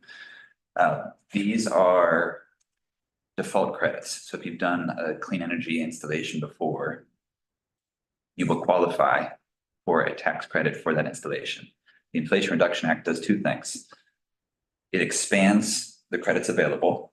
It was a 26% tax credit. Now it's up to 60, 70% back, depending on the nature of the project. And it has a direct pay provision, which makes nonprofit entities like governments, parks organizations, receive these dollars as cash. So we don't have tax liability. So historically, we've had to enter into public-private partnerships to play in the tax credit space. That's all changed. For these projects, these are cash back. We have to file the project with the IRS before we start. And upon completion, we file again and the fund is replenished. So we have high confidence that we'll secure these. There are some nuances to this project, given that it is new territory and not just a standard solar install, but maybe some of you were at the zoo groundbreaking yesterday for their $9 million solar array. They are capturing 40% back in the same program. There's a high level of confidence in the return here. Beyond that, to speak candidly, these dollars are coming from the OES capital budget, Office of Environment and Sustainability capital budget. If you look at our history, we've made lots of investments that save money on projects. That money that is saved goes back to the general fund. We're trying to develop a mechanism where these investments then replenish a fund that can do it again, right? So we can spend it again, and when Kick says, "Where's the second module?" we say, "Well, we're ready for it again." So it's an attempt to use this federal opportunity that is here for 10 years to build momentum, and the revolving loan fund is in place to essentially provide bridge financing for projects just like this. This is one of the signature climate projects the city's pursuing. Help get it to the finish line, bring the money back and do it again. So it's not a traditional loan where we're assuming the risk as a team, like we're a part of the city and this is one of the city's projects. Right. Yeah, this is one of 7 projects that have been identified as highest priority, best positioned to take advantage of the IRA tax credits in the near term. So I think we're only getting started with this loan fund, but here we are at the cutting edge. I've been reminded of a lot of this project reminds me of my days at Red Bike, getting something up and running and then trying to make sure that it stayed in the black. But it reminds me very much of when I was trying to figure out how these PPP loans worked. And this, this came out, they ramped it up really quickly. I was scared to death that I was going to somehow mess something up and owe something at the end. And it turned out that the program is designed to do what it says it is, which is they were designing it to help fund payroll and keep people working. And it ended up that I provided plenty of accounting and they were like, check.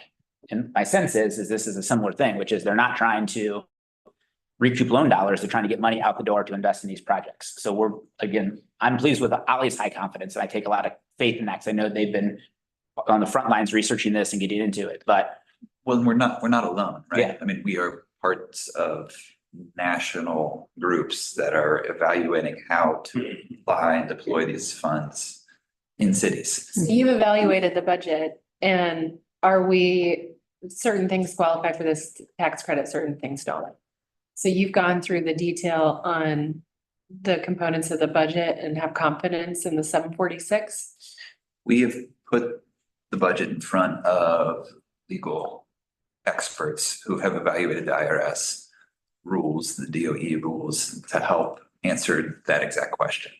I think maybe we're in a 90% confidence that I understand it's an estimate. Yeah. So if it's not what I don't want it to be is 300, right? So Right. if it's 710, okay, then that's not the end of That's the world, but okay. That's right. And one thing we've done, you'll notice that the 765, I think it was, if I'm remembering right, that we're assuming we're going to get as that upfront advance is not a full 40% of the $3 million, because there are certain things that we've already taken out and said, like, they're probably not going to give us credit for this. That's not to say we might not ask once we get to the point of submitting the credits, but we're assuming upfront that, and that's probably not part of it.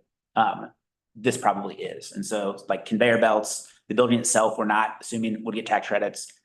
The three-phase electric, the engineering contractor, the installation of the equipment, we are assuming on that. So we're also being conservative in some of that as well. And all the equipment components, like all of the equipment itself. All right. So your second question, I think, did we skip ahead a couple things or not? We But This did. is where I want to be. So you asked us, we have a slide about kind of how we enrich it and how we use it, but let's just go through return on the investment. So at our very conservative $125 a cubic yard of biochar sales, we will realize about 1.1 million over the first 5 years. If water energy savings, not if, water spends about $40,000 a year on energy, we're going to take that off the grid and save that. That's $200,000 over 5 years. Increased tree canopy growth. So as Crystal says, about 65%, we have about a 65% success rate with our urban forestry trees or our street trees. We think that that could increase to as high as 85%.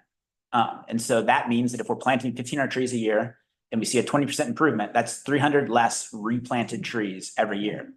Our current tree contract is $400 on average per tree. So that's $120,000 a year of trees that we don't have to replant.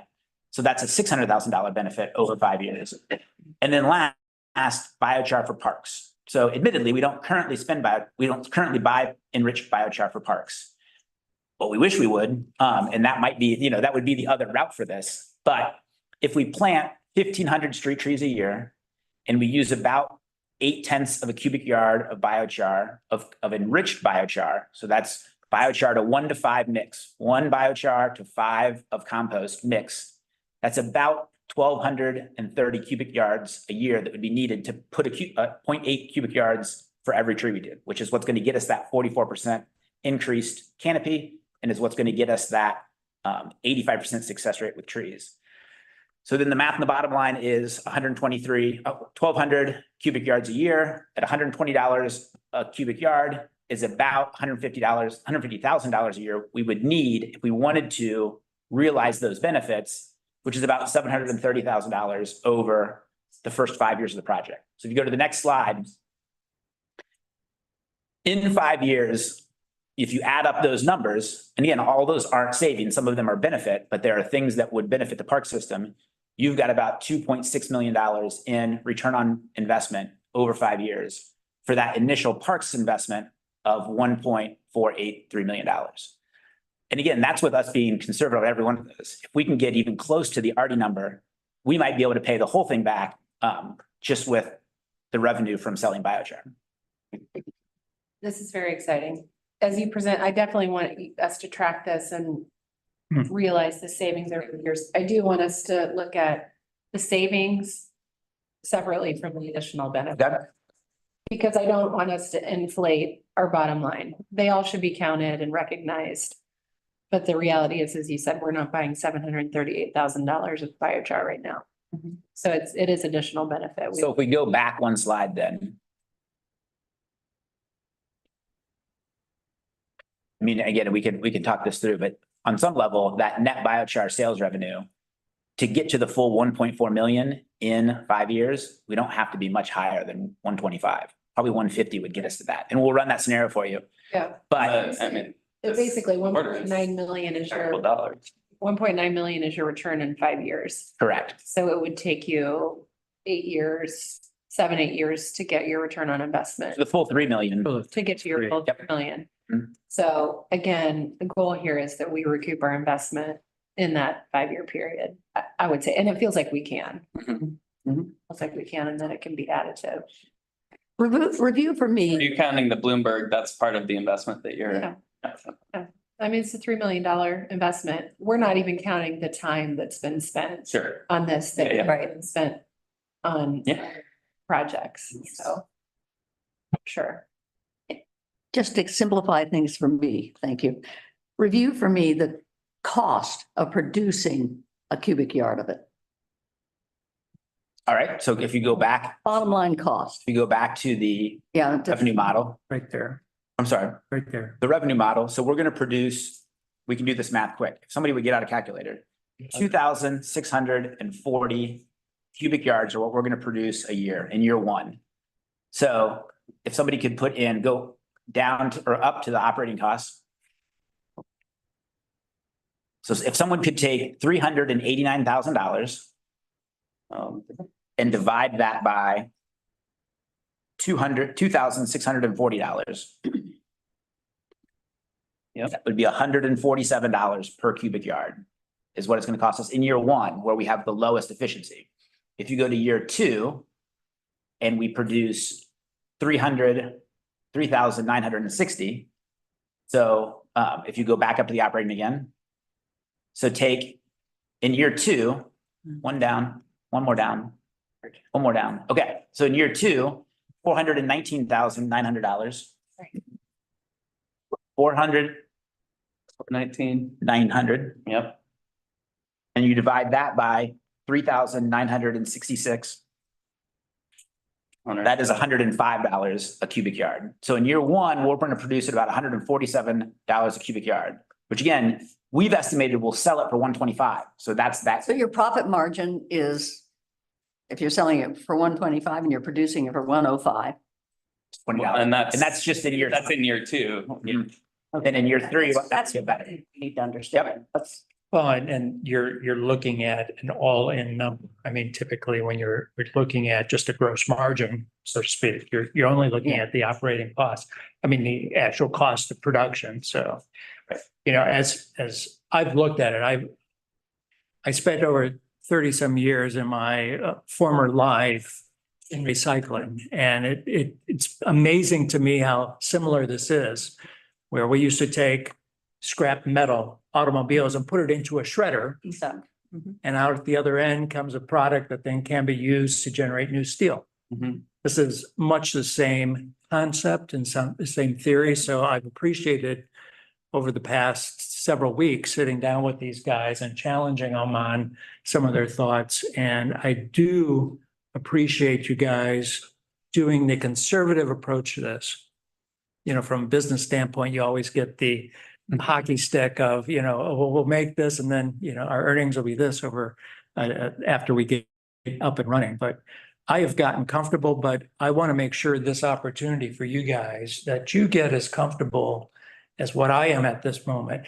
We haven't even talked about when you're talking about return, besides the cash flow, the concept of a green sustainable investment in a project like this. It's a soft return. An old CFO would always mitigate those things and say, you know, that's let's look at it from a cash flow, but from a governmental, as far as the city's concerned, you know, we could take $100,000 and put it into a park and we really don't get the cash back, but the benefits of it. And I see this with this project, that besides the pure cash, that I think we will get a cash return very quickly on this.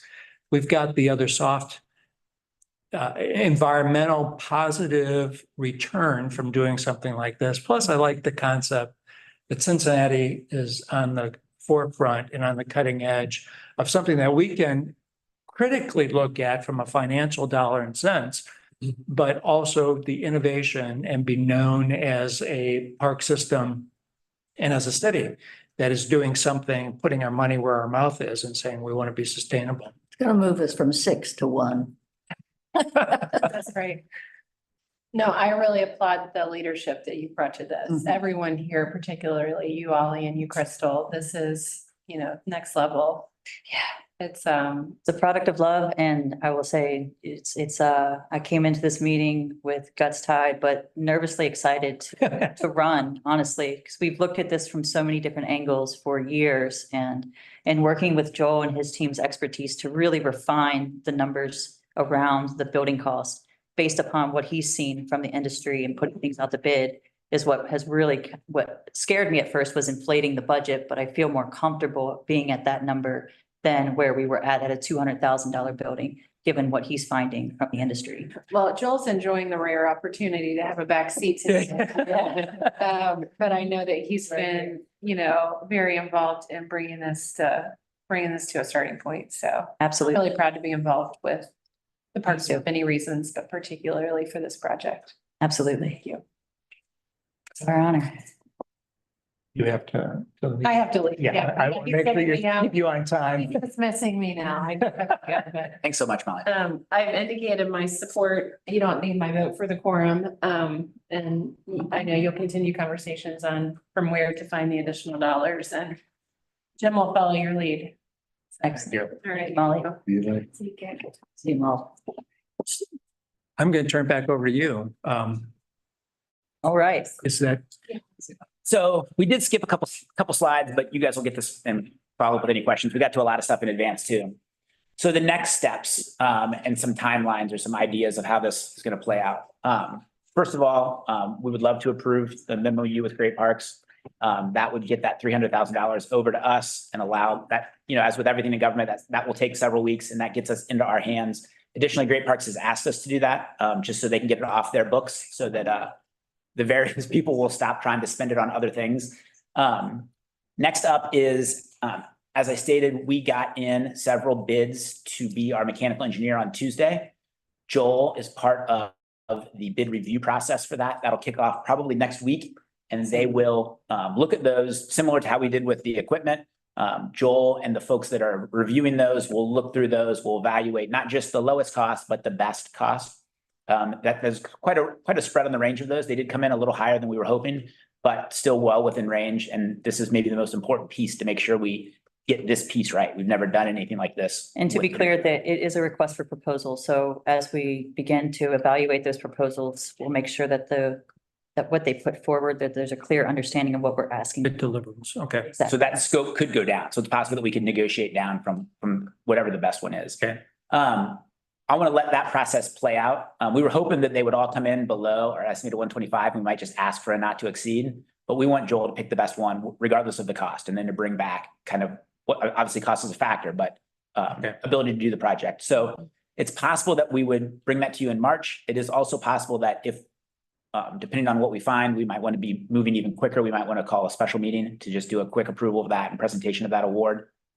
So we'll keep you informed about that. The other piece is the purchase of the $1.725 million in equipment. That is the pyrolysis unit, the associated conveyor belts and conveyance systems, and the holding unit that will get the finished product, and then the boiler and the ORC. That also includes the walking floor, and then the boiler and the ORC. So it's about 1.1 for the pyrolysis and associated equipment. We just want to do biochar, and then in order to recover the energy, be eligible for the tax credits at an additional $660,000. So that is a set number we've negotiated with Complete Solutions. We bid that out in March of last year, because we needed to know what the equipment was that we were gonna get. I think we awarded that in April or May, maybe even June, It once we was got through it all. July. And so we awarded that contract. And this has already experienced one price increase. Obviously, we didn't want to bring this to you until we knew a lot more about the total cost for the project. Back then, we thought maybe we'd build a building for 500,000. We were so naive. But they have said they can only hold this price through the end of February. Now, the downside, the end of February. So, and again, that's because on some level, yeah, if we knew what we know, if we knew what we knew now, we probably would have waited to bid it a bit, right? But that was when we were going to Deal Road. And so, well, we're at a point where if you wanted to move forward today, we could purchase this equipment and enter into that contract and secure that price. If we decide to wait a little bit longer, then it would experience about a $70,000 price increase. So not in the grand scheme of a $3 million project, certainly not. It's just the PRD. Yeah, that's certainly not deadly, but it is just the decision point. What are you waiting for? That's what I don't understand. When I should know that there's a 6-month lead time on getting the equipment. So once, as Sam said, Lincoln has already purchased theirs and hasn't yet got it. So that would get us, equipment sometime in the fall, which we might not be ready to install yet by the fall, depending on how kind of some of this engineering information comes back. But our goal had always been to kind of start producing by late this year, early next year, first quarter of 25. So we have some wiggle room there. And again, I don't want to answer what are we waiting for. I will leave that to you guys to. That is the decision we're at with that one. Okay. The next one is to finalize the site design. So once we bring a mechanical engineer on board, they will work with Joel's team to kind of finalize that, to make sure everything's in the right spot and to start to do the actual drawings for where do we need to grade, where do we not need to grade, what will the building look like. We've been working with Springfield Township on the easements and zoning approvals. They've been super positive and super excited about this project. We still need to go through all of the proper steps, but they are certainly excited to not have us driving our vehicles on Warder Drive. And they're super excited to have that gravel drive that would allow that to be that operations. And they're just excited in general about their Warder Nature Preserve and the possibility to see some real integration. We've talked before about planting our own trees. They've even hinted that that might be something they'd be interested in hosting, where we could be the ones planting the trees and growing them on their property. But there's just countless partnership opportunities in the future. And they're super excited about all of the educational opportunities here to bring their community to Warder Nursery, to learn about biochar, to learn about all these processes. And then last would just be the kind of the work of finalizing the site design, which is the construction drawings, the actual bids for the various packages, whether it's the electrical or the road or the site conditions, and then bidding that out in several packages, which we would of course bring back to you each time we got a bid back, just like with the mechanical engineer.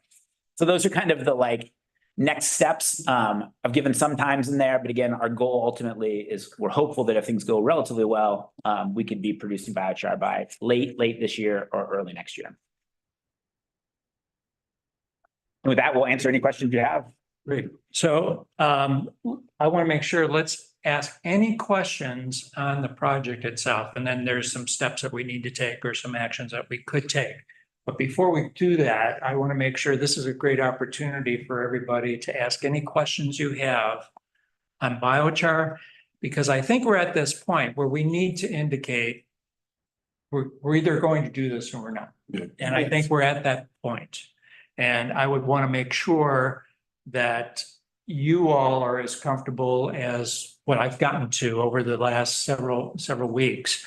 Are there any other questions for these three experts regarding this project? I'm really very comfortable with the whole deal, frankly. And if the thing bombs, you can always sell it. They're selling it for $250 a Turn the square. building into a skating rink. Phyllis, you're not sitting here in front of us. Do you have additional questions for anybody here? Did we lose Phyllis? Your board. We could stop sharing the presentation. I'm sorry. There you are. didn't realize that you must- Okay, I'm pretty comfortable too. My only concern is that we're getting into a totally different lane. We're basically, can you hear me now? Just speak up a little bit, please. Okay. My only concern is that we're getting into a totally different lane. We are, becoming a commercial entity, and we've never done that before. And I'm just wondering, are we sure that that's a route that we want to go? I think if it is, that this is the perfect project because it's so closely aligned with our operation, and also because the personnel involved and the amount of funding that we have make it more attractive. But I just want us to give some thought to the fact that we're diversifying, and we want to be intentional about that. And I can speak to that a little bit. So why I felt so comfortable about this from the very beginning is that the other major enterprise that we have in the department is green space. So our green space team is contracted through entities to do landscape care in the right of way. So we have contracts with 3CDC, UC, TransDev, all these different entities that are paying for us to essentially provide a service. And so having gone through and really learned a lot about that operation, as well as the potential for growth, I mean, they were paid to take care of all the flower pots throughout the city. And that came about because the city didn't have funds to pay for those staff to do that through the general fund. So to me, that's kind of how I set this up from the very beginning of the feasibility study. Is I knew that we could not go to the city and ask for additional staffing, additional funds to operate this every year, that we had to create a net zero kind of operation. And so I definitely understand where you're coming from, Phyllis. And we have this conversation often in our office that we are not a for-profit company, but we set our price based upon recouping the cost that it takes us to do that work. So I kind of see this. We have to remember too, that we rent space constantly and we're making money and looking for revenue a lot of different ways. Yep. So we really are in the business of selling. And I really like this, pretty much leading by example. Like, you said this is a pilot idea, but the goal of the pilot idea is to be adopted and replicated for others to see. So we're literally leading the charge to say, here's something that is great, but it also can work in other ecosystems. So this really made me support it more, just saying that itself. And again, it puts us in a national, forever history. We're going to be in history forever for doing this, leading it. So I'm excited about that. I'll just piggyback on that from a carbon purchasing perspective. I heard that from a sizable potential carbon buyer recently. He said, we're based in Knoxville, Tennessee. This Cincinnati project, if it was in Knoxville, we'd be all over it. But Cincinnati per se isn't what excites me. It's that this could be replicated in every municipality, and we need CO2 tonnage. We need this to go. So that was the pilot nature of it, and that it can be replicated is what was really grabbing his attention. Well, Phyllis, I really appreciate your perspective, because I do think we have to be intentional on this. What gives me comfort is that it's part of what we do every day anyway. If we were branching out into a new technology that didn't touch our current operations or what we're doing every day, I think I would agree with you that it would be a much harder decision if we were branching off into something completely different. But because we are in this every day, it's going to help us and we see the benefit. Plus, from a business standpoint, Susie says we can always sell it, but I think realistically, if we get this off the ground and running and it becomes a significant enterprise, maybe we do sell it. Maybe at that point in time, Carbon Harvest steps up and has venture capital funding and says, we'll take this over. So I agree, though, that it is the question, and that's why I want to make sure that we're all comfortable with the project itself before we take specific action. So I appreciate that. Well, I also want to say, too, that I have a lot of confidence in the staff. I think that the study has been very thorough. And I also feel confident that Jason has pretty much done this before with the red bikes. He's kind of stepped out and developed a program from the ground up. And I think that experience has been very valuable in this process. I agree. Very wise decision to hire this man in front of us, right? To run Cincinnati Parks. You know, and I'll piggyback on that as well. And that I got a lot of comfort in meeting Sam and knowing that we've got somebody that we will have that wakes up every day and 24/7 is thinking about biochar. Quite honestly, one of my concerns early on in this project was, as Crystal said, we've got limited resources and Crystal has a few other jobs on her plate that would be drawing her in many, many different areas. So I feel really comfortable having somebody with Sam's background and his experience, being somebody that gets up every day and is concerned about Cincinnati Parks biochar project. Do we have any other questions? Then if you could walk us through, Jason, some decision points that you'd like to. Absolutely. For us. So there are only two today that are kind of possible decision points. The first one is the approval of the MOU with Great Parks. This was an MOU that we negotiated with them last summer that effectively sets out kind of the relationship pre them finishing their composting facility and us finishing biochar. But it simply says that they will contribute $300,000 towards this project. We will be in charge of building the biochar project then, and they will be in charge of building the composting project, and that we commit to working on an operations plan in the future whereby we will transport raw biochar from our production facility to their composting facility. They will then do the work of enriching it, and then we will work together to then distribute the results of that. Okay. Every indication we've had from talking to them is that, you know, there's no, they aren't seeing this as they're an investor and now part owner of this project. It is simply that they want to help this out. They obviously receive tax revenue as part of their levy from all of the citizens of Cincinnati. And so they're excited to help Cincinnati Parks. They're excited for the educational nature of this and investing in this early on. And they're looking to be kind of a partner in that way. What I got comfort in too, there's a lot of holes. Things aren't totally screwed down and nailed down. This document, the MOU, clearly says this is a intentional document of what we intend to do, but it says specifically this is not the final agreements between us and the operating agreement. So I think what we will do, what this says, it's a memorandum of understanding. Mhm. So this is what we intend to do. This is what we would like to do. And it sort of documents our thinking to this point, but then it's intentional that we would go into final negotiations with them on the nitty-gritty and the absolute details of it. Because there's a lot. There's still a lot open that is envisioned in the document. But I know I get comfortable that it's just a memorandum of understanding. Now, of course, we go into it. What I've read in there is what we intend to do. Yeah. It's not that this isn't something we intend to do. So I get comfortable with that. Which will be fleshed out through the final operations plan as well. Right. So even the operations plan that we have right now for the biochar production is an intent, and how we've built that out is with the movement of biochar between those two facilities built into that cost as well. So let's take the MOU. We've seen the copy of it. Does anybody have questions?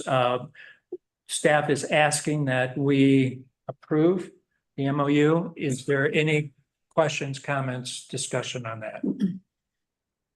If not, So moved.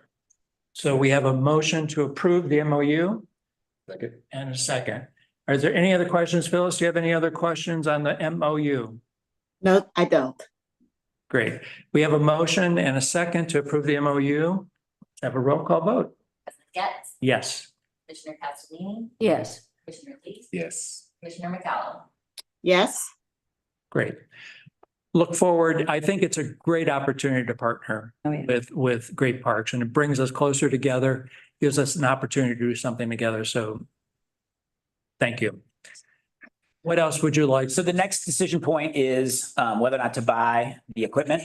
We've got a negotiated purchase price of $1.725 million to buy all of the associated kind of like biochar production equipment, the oiler and the generator. If we don't buy that today, it'll increase by a small amount over the next couple of months. If we buy that equipment, they're gonna start producing it for us and we're gonna turn around and then we're gonna start to build the facility out. So that would be the next piece of the equation. We could buy that today, or we could wait a bit and. Does anybody have any other questions on that? We postponed this several months ago, wanting more information. I really appreciate the work that's gone in and the detail of analysis and the extra work that you've done. I think at this point in time, I know I personally feel comfortable with moving forward with ordering the equipment. Before Vice President North left, she said that she would be supportive of us purchasing the equipment, so you know where she stands as well. Any other questions, concerns before I entertain a motion on purchase? Phyllis, any questions on purchase? No, I'm good, thank you. Okay, then I'll entertain your. So moved. We have a motion and a second to move forward with purchasing the equipment. Let's have a roll call vote. President Getz, Yes. Commissioner Castellini. Yes. Commissioner Lee, Yes. Commissioner McCallum. Yes, We need to move forward and order some equipment. We're in the biochar business. Yeah. What else do you need from us? Biochar. So that'll conclude it for today. Joel and his team are gonna review, well, Joel and the review team will review the bids for the mechanical engineers, and we'll be back to you with that. Depending on the timeline, we'll either be back with that in the March meeting, or if there's some sort of timeline reason why we want to get started on that even sooner, we'll be back to you with a request to do what would be a pretty quick special meeting. We know the kind of parameters of that, and so we'd bring that back to you earlier if we need to be. That could again be virtual.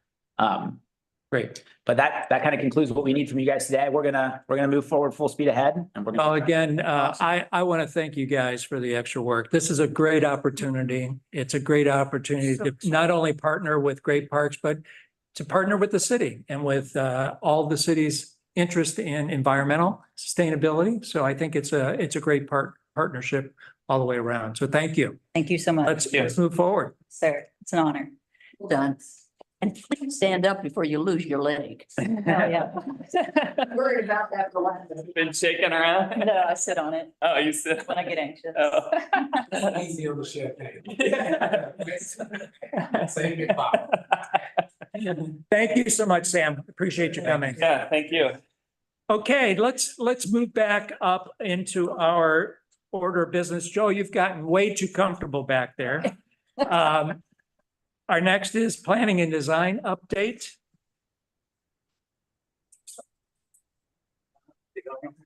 Morning, Commissioners. Good morning. How are you? Good. Good to see you. I'll just start by saying, once again, you've given us a great packet here. Lots of information and very straightforward and understandable.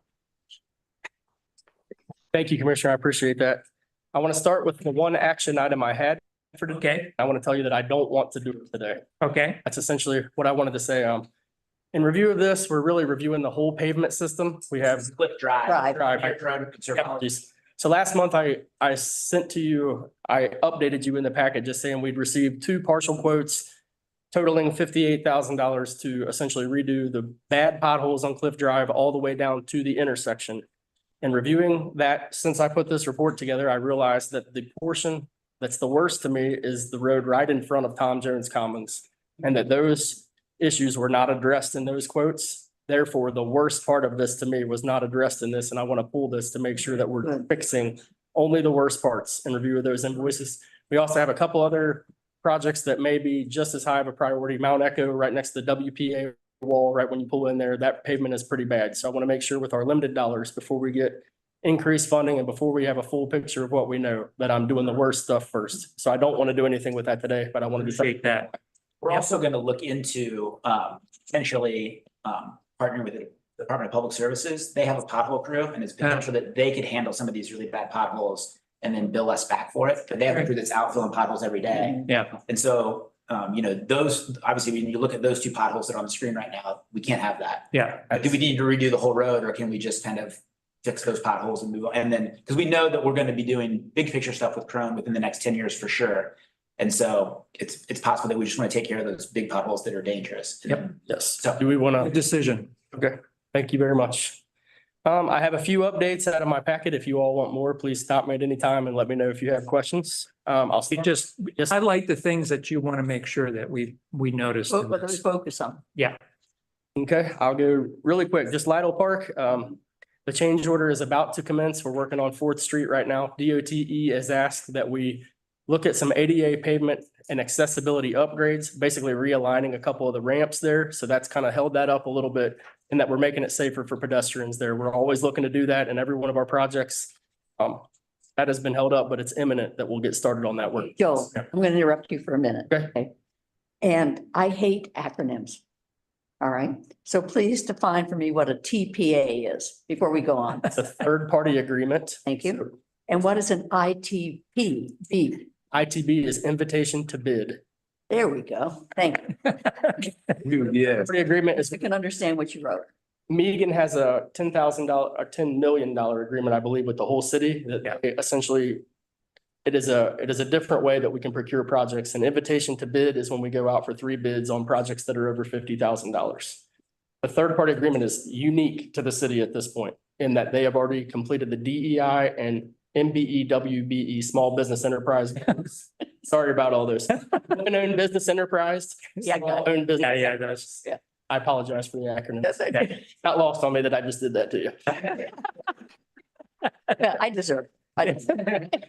Gasly. Essentially 2 different ways to bid the project. The third party agreement comes with a premium that we don't want to pay all the time. And if we have any other avenue to bid those, we always try to do that when possible. Great. That's essentially why. So no more RFB and all that business. Oh, we do. Yeah. There's a lot with purchasing. It is It's an acronym heavy It's an art. Yeah. language for them, we but actually have training with, which aligns really well with how to come on board. Yeah, I wouldn't mind a plasticized list. Yeah. Ah, we can do that. An acronym list for I had one of those for the Marine Corps for sure. frequently asked questions. What does this mean? Let's see. Number 2 on my list is Ludlow.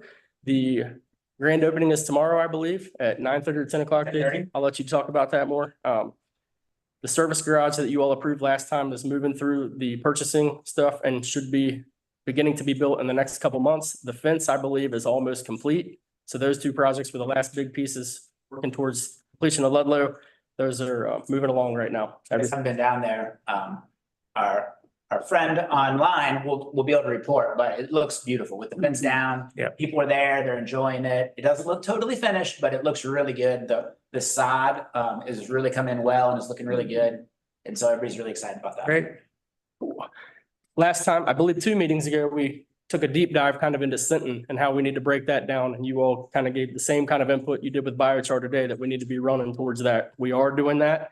Jenny has orchestrated a couple meetings so far, so we're getting all the operational folks on the same page.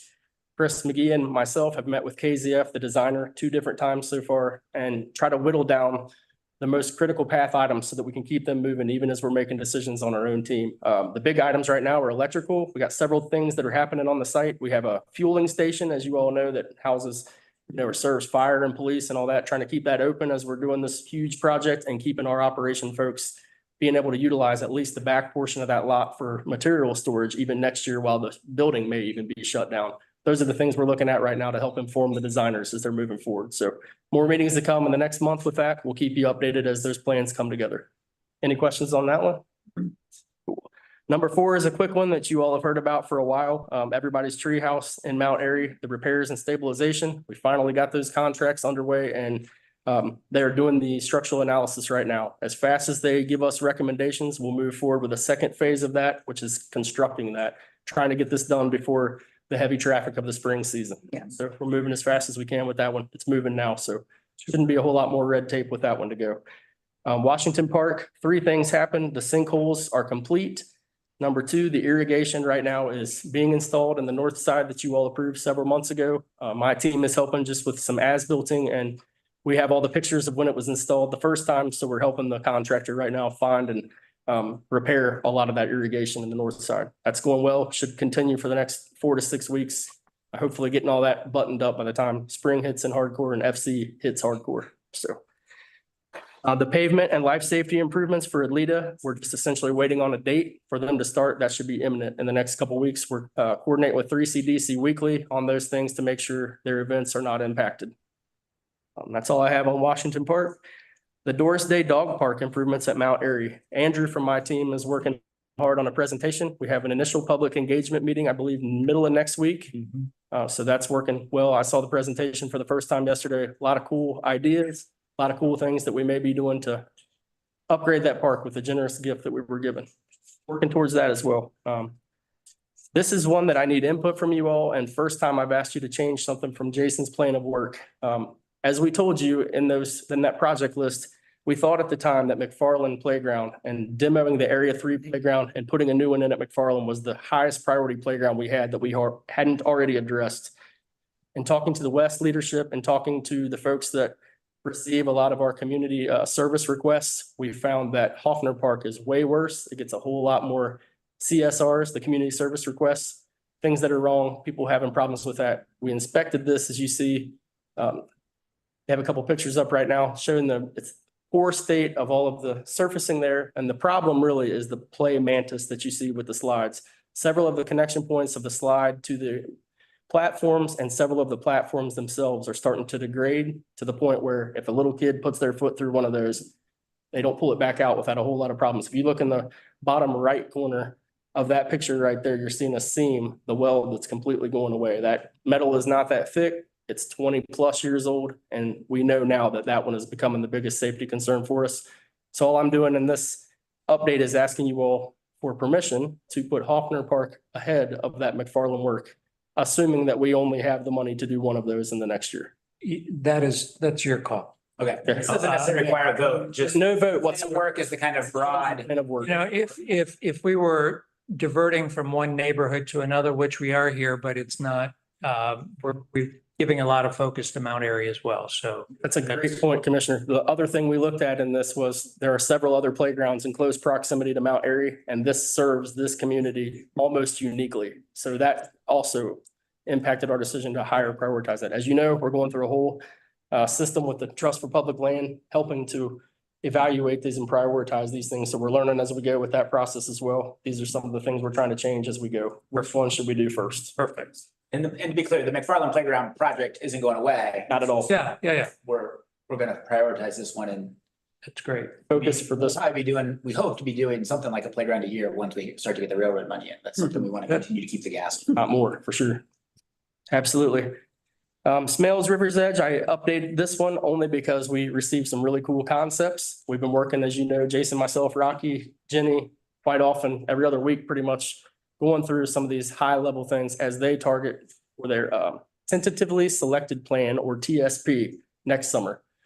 These are the concepts as they sit now. You're looking at essentially 4 different renditions of how we're cost estimating this. The engineering has not been done in a lot of these things. The Army Corps is working through a process.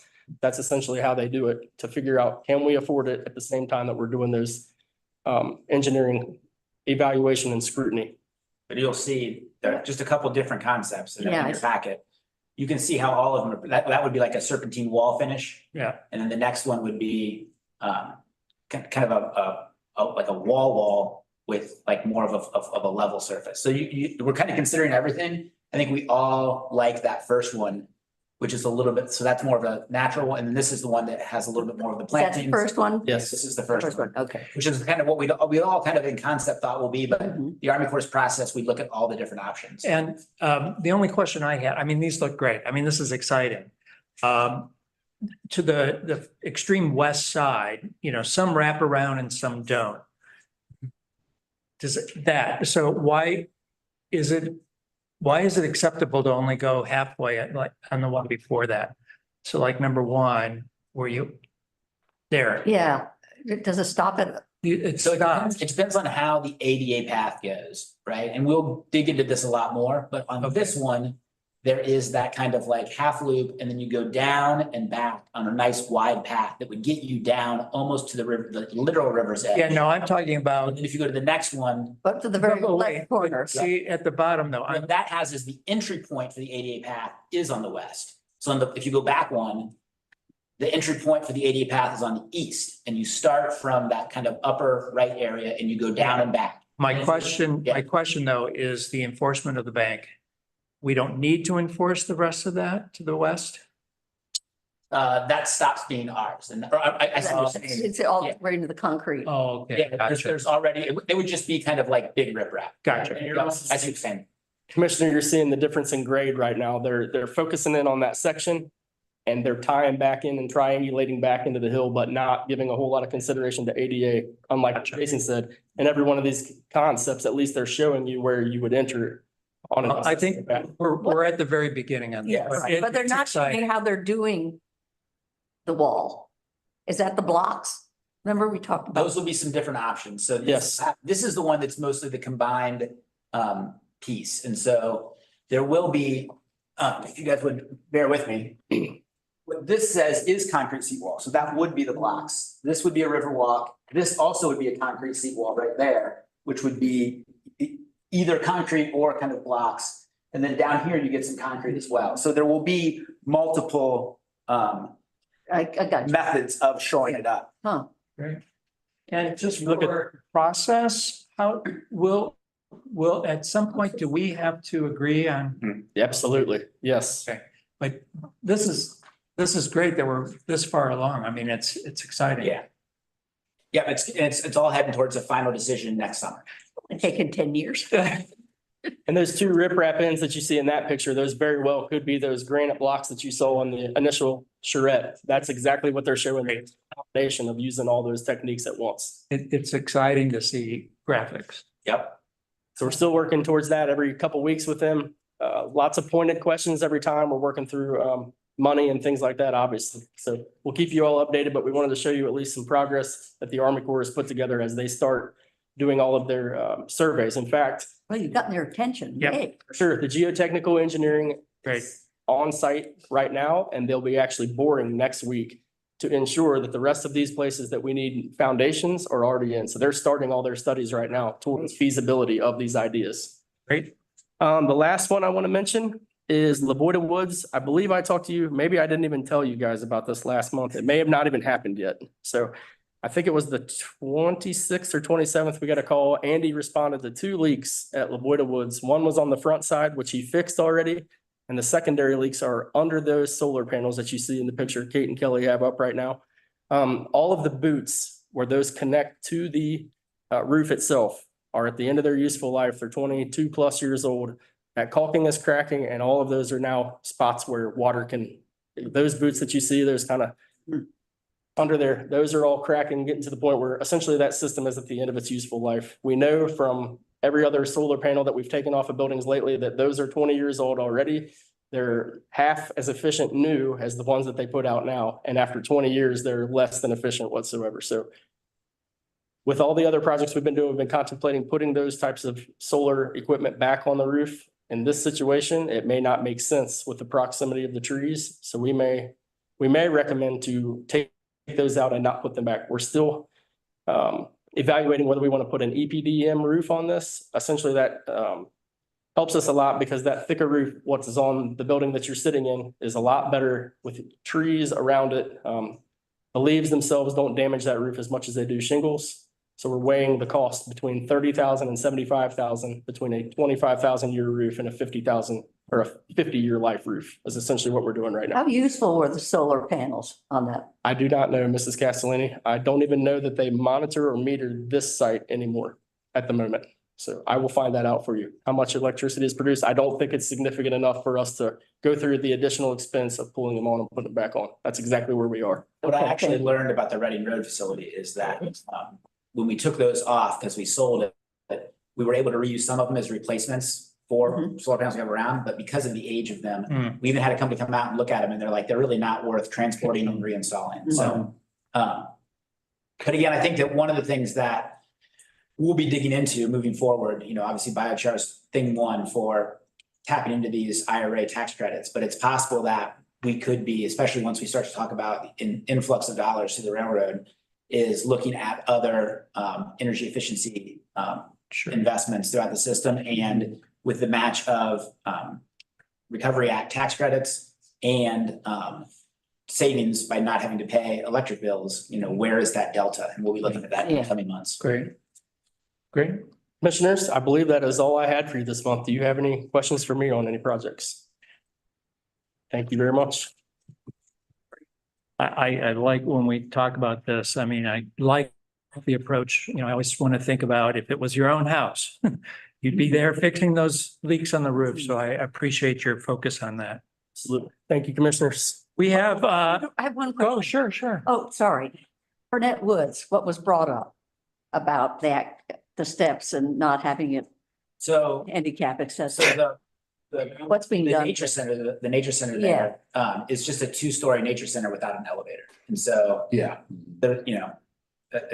that's very unfortunate that we don't have an elevator there, but for a 2-story nature center, that we'd have to put an elevator in. And then that's the same is true for that, So it's the interior of the building that she's complaining about. Yes, ma'am. we have Okay, classes. see, I didn't understand We have that. classes on the basement. We have classes in the basement that we don't have an ADA accessible way in. And the steps are not wide enough to do a chairlift. That you can, Chairlift. where you put the individual and ride them up. And then, We could certainly look into that. because that's not very expensive. Yeah, it's a very old building. Yeah. In many things, even with the boat dock and other things, we're looking at always how to make more things ADA accessible. If that is something you want us to explore, we absolutely will. I mean, certainly. I think we have to answer her in some way, shape or form. As you know, in many of our parks, grade issues are prevalent. The other way to do this, just to let you know, is if up the road, essentially across from the dog park, there is that ramp. The ramp goes down. Right. To do that and make that ADA accessible would be very, very expensive because you would have to fill out farther towards the existing steps, towards trail side to make that slope shallow enough or switch it back so to where you're doing that. That is a huge expense. We're always weighing, trying to make our parks much more ADA accessible than they are, but those are the challenges we face all the time is that existing grade. So sometimes it's putting an elevator in. That's the way to do those and we'll absolutely explore that. Right, that's the outside of the building. On the inside or outside then becomes mechanically challenging because of the, proximity to You have to get water and all that. Get back. Yeah. I mean, the reality is she brings up a great point, which is that our park system was designed in many ways, this building included, and, long ago before these were things were taken into account. And, unfortunately, we don't have the dollars to change all that right away. But, we're in fact having a meeting with the city manager's office later today to talk about ADA accessibility and kind of how they're looking at it system wide. Yeah. But we're gonna need, because even an elevator itself, you're talking $250,000. no. Yeah. And then you lose the building aesthetic, you lose the historic nature of the building. So what we need to do is kind of look at this holistically and look where there are opportunities to potentially we can't always provide ADA accessibility, but we can sometimes improve the accessible nature of it, right? Where it's not kind of fully certified, but it gets better, the slope is better. And we're always looking to make modifications or make improvements where we can. And to your point, I'm sorry. No, I was gonna say, I would recommend, if you're not already looking at municipalities that may have dealt with this and may have solved that problem. How do you keep the integrity of this building same, but as well as modernizing, not too far past its integrity? I can tell you the answer, Commissioner, it's money. When I was in Cedar Rapids, I was essentially an assistant to the city engineer. And one of the projects they did in the early 2012, 2013 was review every ramp in their city, curb ramps. I drew over 2,000 personally, just redoing ramps to make them fit within ADA guidelines and go into buildings, ramps into buildings and things like that to make it much more accessible. So as a city, I think we have that same opportunity here. We have a unique challenge in that we have a city of 7 hills, as we all know and love, but there are things that we can do to make things better. Makes needing that grant writer more important. Absolutely. Yeah, exactly. Give me money and I will keep making. Exactly. I promise you, it's forefront of what we want to do every single day. Any other questions, Joel? Yeah. Thank you, sir. Thank you, Joe. Great day. Derek, you're up. Man, Derek, waiting. I know. It's got nothing but good news too.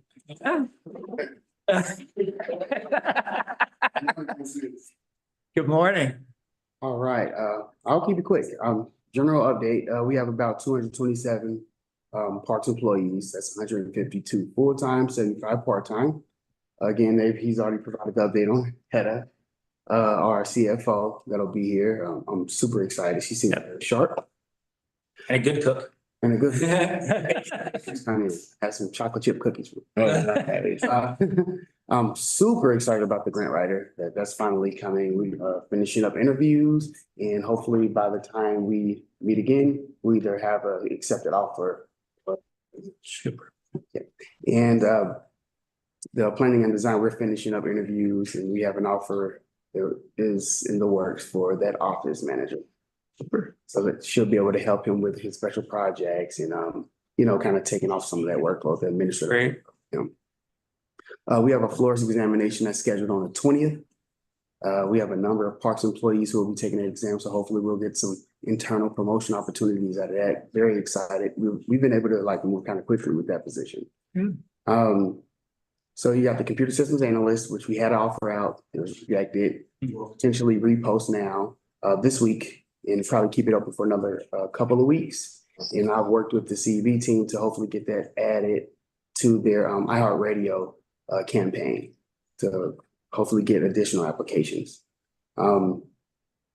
Again, there's 2 project manager positions in planning and design. The first one is in the works. We're still going to be interviewing for the second one next week. We have an administrative technician that accepted an offer for the Eastern West District to help with their ordering of supplies, uniforms, all that good stuff, assistance of payroll. So that's awesome to kind of take that off of those managers' place as well. One key thing we've done with part-time hiring is we've consolidated 8 or 9 part-time postings for our rec specs. Wasn't easy, but we were able to just make it for customer service and cashier related positions. It's going to be like a Chrome waterfront for those events. You got the events and audio rec spec that'll help set up for those events as well. You got summer camp counselor, naturalist, and the horticulture and natural resources person. So that's 4 rec specs. Hopefully it makes it a little bit easier so candidates won't have to go through multiple job postings. Again, I just wanted to highlight that we've done a number of things to help make our part-time onboarding process easier. The verify first, it is working very well because in an hour, we're able to do background check, driver's abstract, and schedule them for employee health screening, which is key. And that's been coming back with it. The results have been coming back within a week. Great. So we're onboarding people pretty fast. Great. And we're kind of ahead of the buck because real hiring isn't going to ramp up until mid-March. Okay. But that turnaround is a huge improvement by Derek. Oh, yeah. Since last summer, we became fully staffed on Derek's team. What that's allowing is that we are not seeing, when it takes a month to go from interview to hire, you have slippage. People need to make money. So you're losing folks to other jobs. And when they can have that almost instantaneous turnaround in kind of a real world sense, it's allowing us to onboard people so much quicker, which is going to help with retention, which is going to help with getting the most qualified candidates because we're making those offers for the best candidates right away. And we can get them before somebody else snatches them up. Great, great. And all 3 of my team members, me and my 2 team members are all notaries. So we need that to be able to send in retirement paperwork. So no matter what, somebody should be here to notarize paperwork. First, we had to meet them downtown and go through all of that. We are referring applications daily. So the managers are collectively reviewing those MW applications and municipal worker applications and the rec spec applications in a more of a collaborative way. So that way you won't have one division getting 2 people, getting 5, kind of collectively saying, hey, I got a couple of good people. This would be a good one, but I'll allow for you to review and onboard that person. So hopefully it's a more fair and it builds a more of that team way of doing business. All right. And like I said, I'm daily sending applications. And I think that's critical because they meet, they all already seen them. They kind of know who they want. Maybe have some preliminary conversations. So that meeting may be 15 minutes. Great. All right. So there's pretty much a total around 21 vacancies. The key positions that are going to really knock out a chunk of that is that floors. That floors examination, we have about 5 vacancies. The administrative specialist positions that we're in the middle of filling. The grant writer is going to drop off.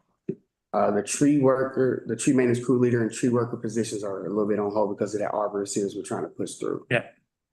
So that brings me to the classifications that we're currently working on moving through central HR, the unions, and some of them in council. The service area coordinator we're working on, maintenance crew leader, a parks technician type of position, arborist, the arborist series, the natural resource technician, and the horde tech, which is a better name for our florist. So we're trying to update that since it hasn't been updated since either 14 or it's been a while. So we're trying to make sure that the actual classification name makes sense and it meets industry standards. So when they see it, they know it and they want to apply.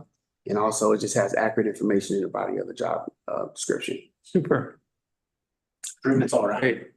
Mhm. Well, take a deep breath as you prepare for the onslaught of municipal workers for the summer. Great work. Appreciate it. Any other questions for? No, Super. Team's doing great. Grant Righty, yes. Yeah. I really appreciate the work that you've done. Thank you. Thank you, Derek. Well, that brings us to the director's comments. So we'll turn it back to you. So I will be quick. The Shape of Nature is currently on display at Crone. It is just doing great gusto. People are loving it and enjoying it. It's all about how the shape of nature. And we've got a whole bunch of fun events, including some partnerships. We got story time at Crone in partnership with the public library. We got the Crone Discovery Space for kids of all ages. We've got a guided mindfulness walk inspired by the Japanese practice of forest bathing. And we're currently doing Friday night botany and brews in partnership with Fibonacci Brewing. Fibonacci obviously is the Fibonacci sequence, which is kind of a naturally occurring mathematical sequence that is literally the shape of nature in some ways. Ohio Parks and Rec Association Awards. Just last week, was it that long ago? Time flies. But recently we were all up, a group of 8 of us went up to the Ohio Parks and Rec Association. And you'll see here, we won 2 awards that I'd like to present to you. First, we won 2nd place, and that is the photo on the left. That is Gia and Jonathan, who work at California Woods. Wow. That is 2nd place for adaptive programming events, and that is for our summer camp for all in partnership with Children's Hospital, I believe. Great. That allowed 37 folks with varied abilities to be able to experience summer camp. And then we got 1st place, and you can see me and Crystal there getting the award on the right, and that is for the Green Team program, which is our summer youth program that is in partnership with Groundwork, Ohio River Valley, and hires 60 kids a summer to work on trail maintenance and native species removal throughout our park system. So just really great. And that's the crew right below. That is the Green Team in the bottom right-hand corner of the picture. Well, we all know here in Cincinnati that it's a great team and it's your number one, but it's great to see when the state recognizes it as well. So we need to add to our makeshift trophy cabinet behind you.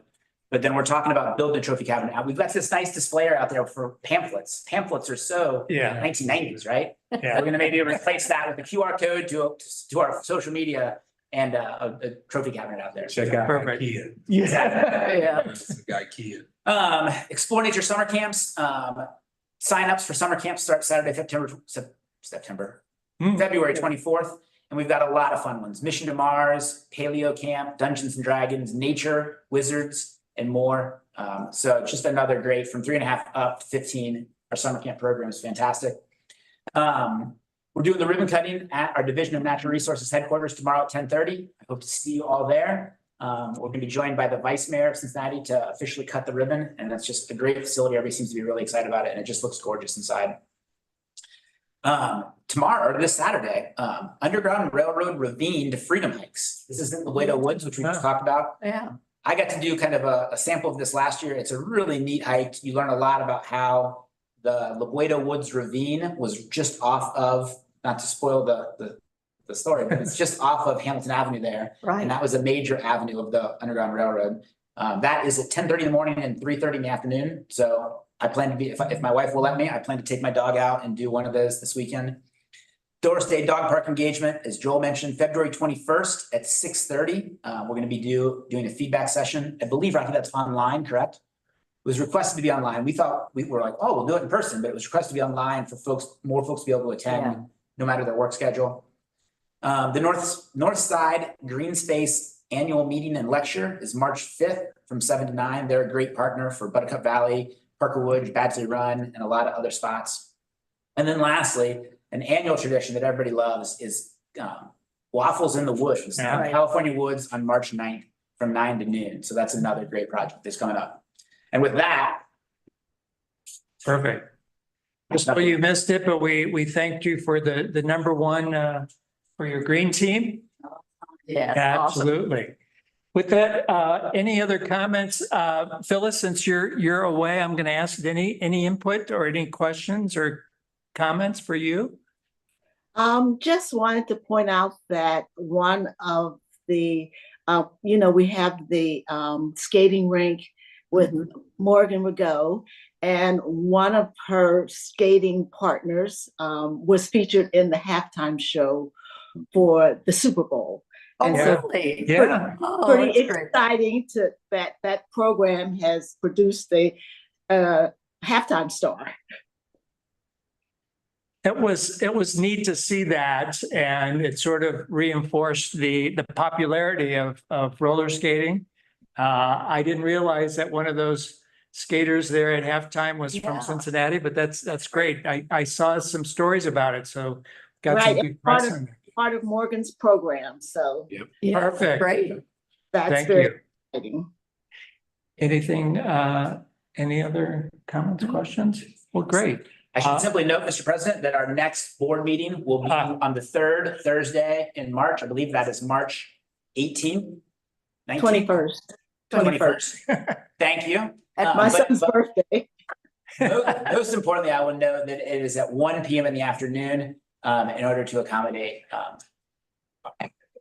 one of our commissioners who will be out west. So next one will be at 1 p.m. in the afternoon. We'll get a whole different view. By that time, the sun will be so bright, spring will be. There you go. There It'll you be go. a lovely time to be in. Well, I want to thank all of you again. It was a great meeting. Was a good. Some exciting things going on as usual. And thank all the staff for what you're doing every single day. So thank you. All the and with- extra time you put in. Yes, exactly. And with that, I am going to adjourn our meeting.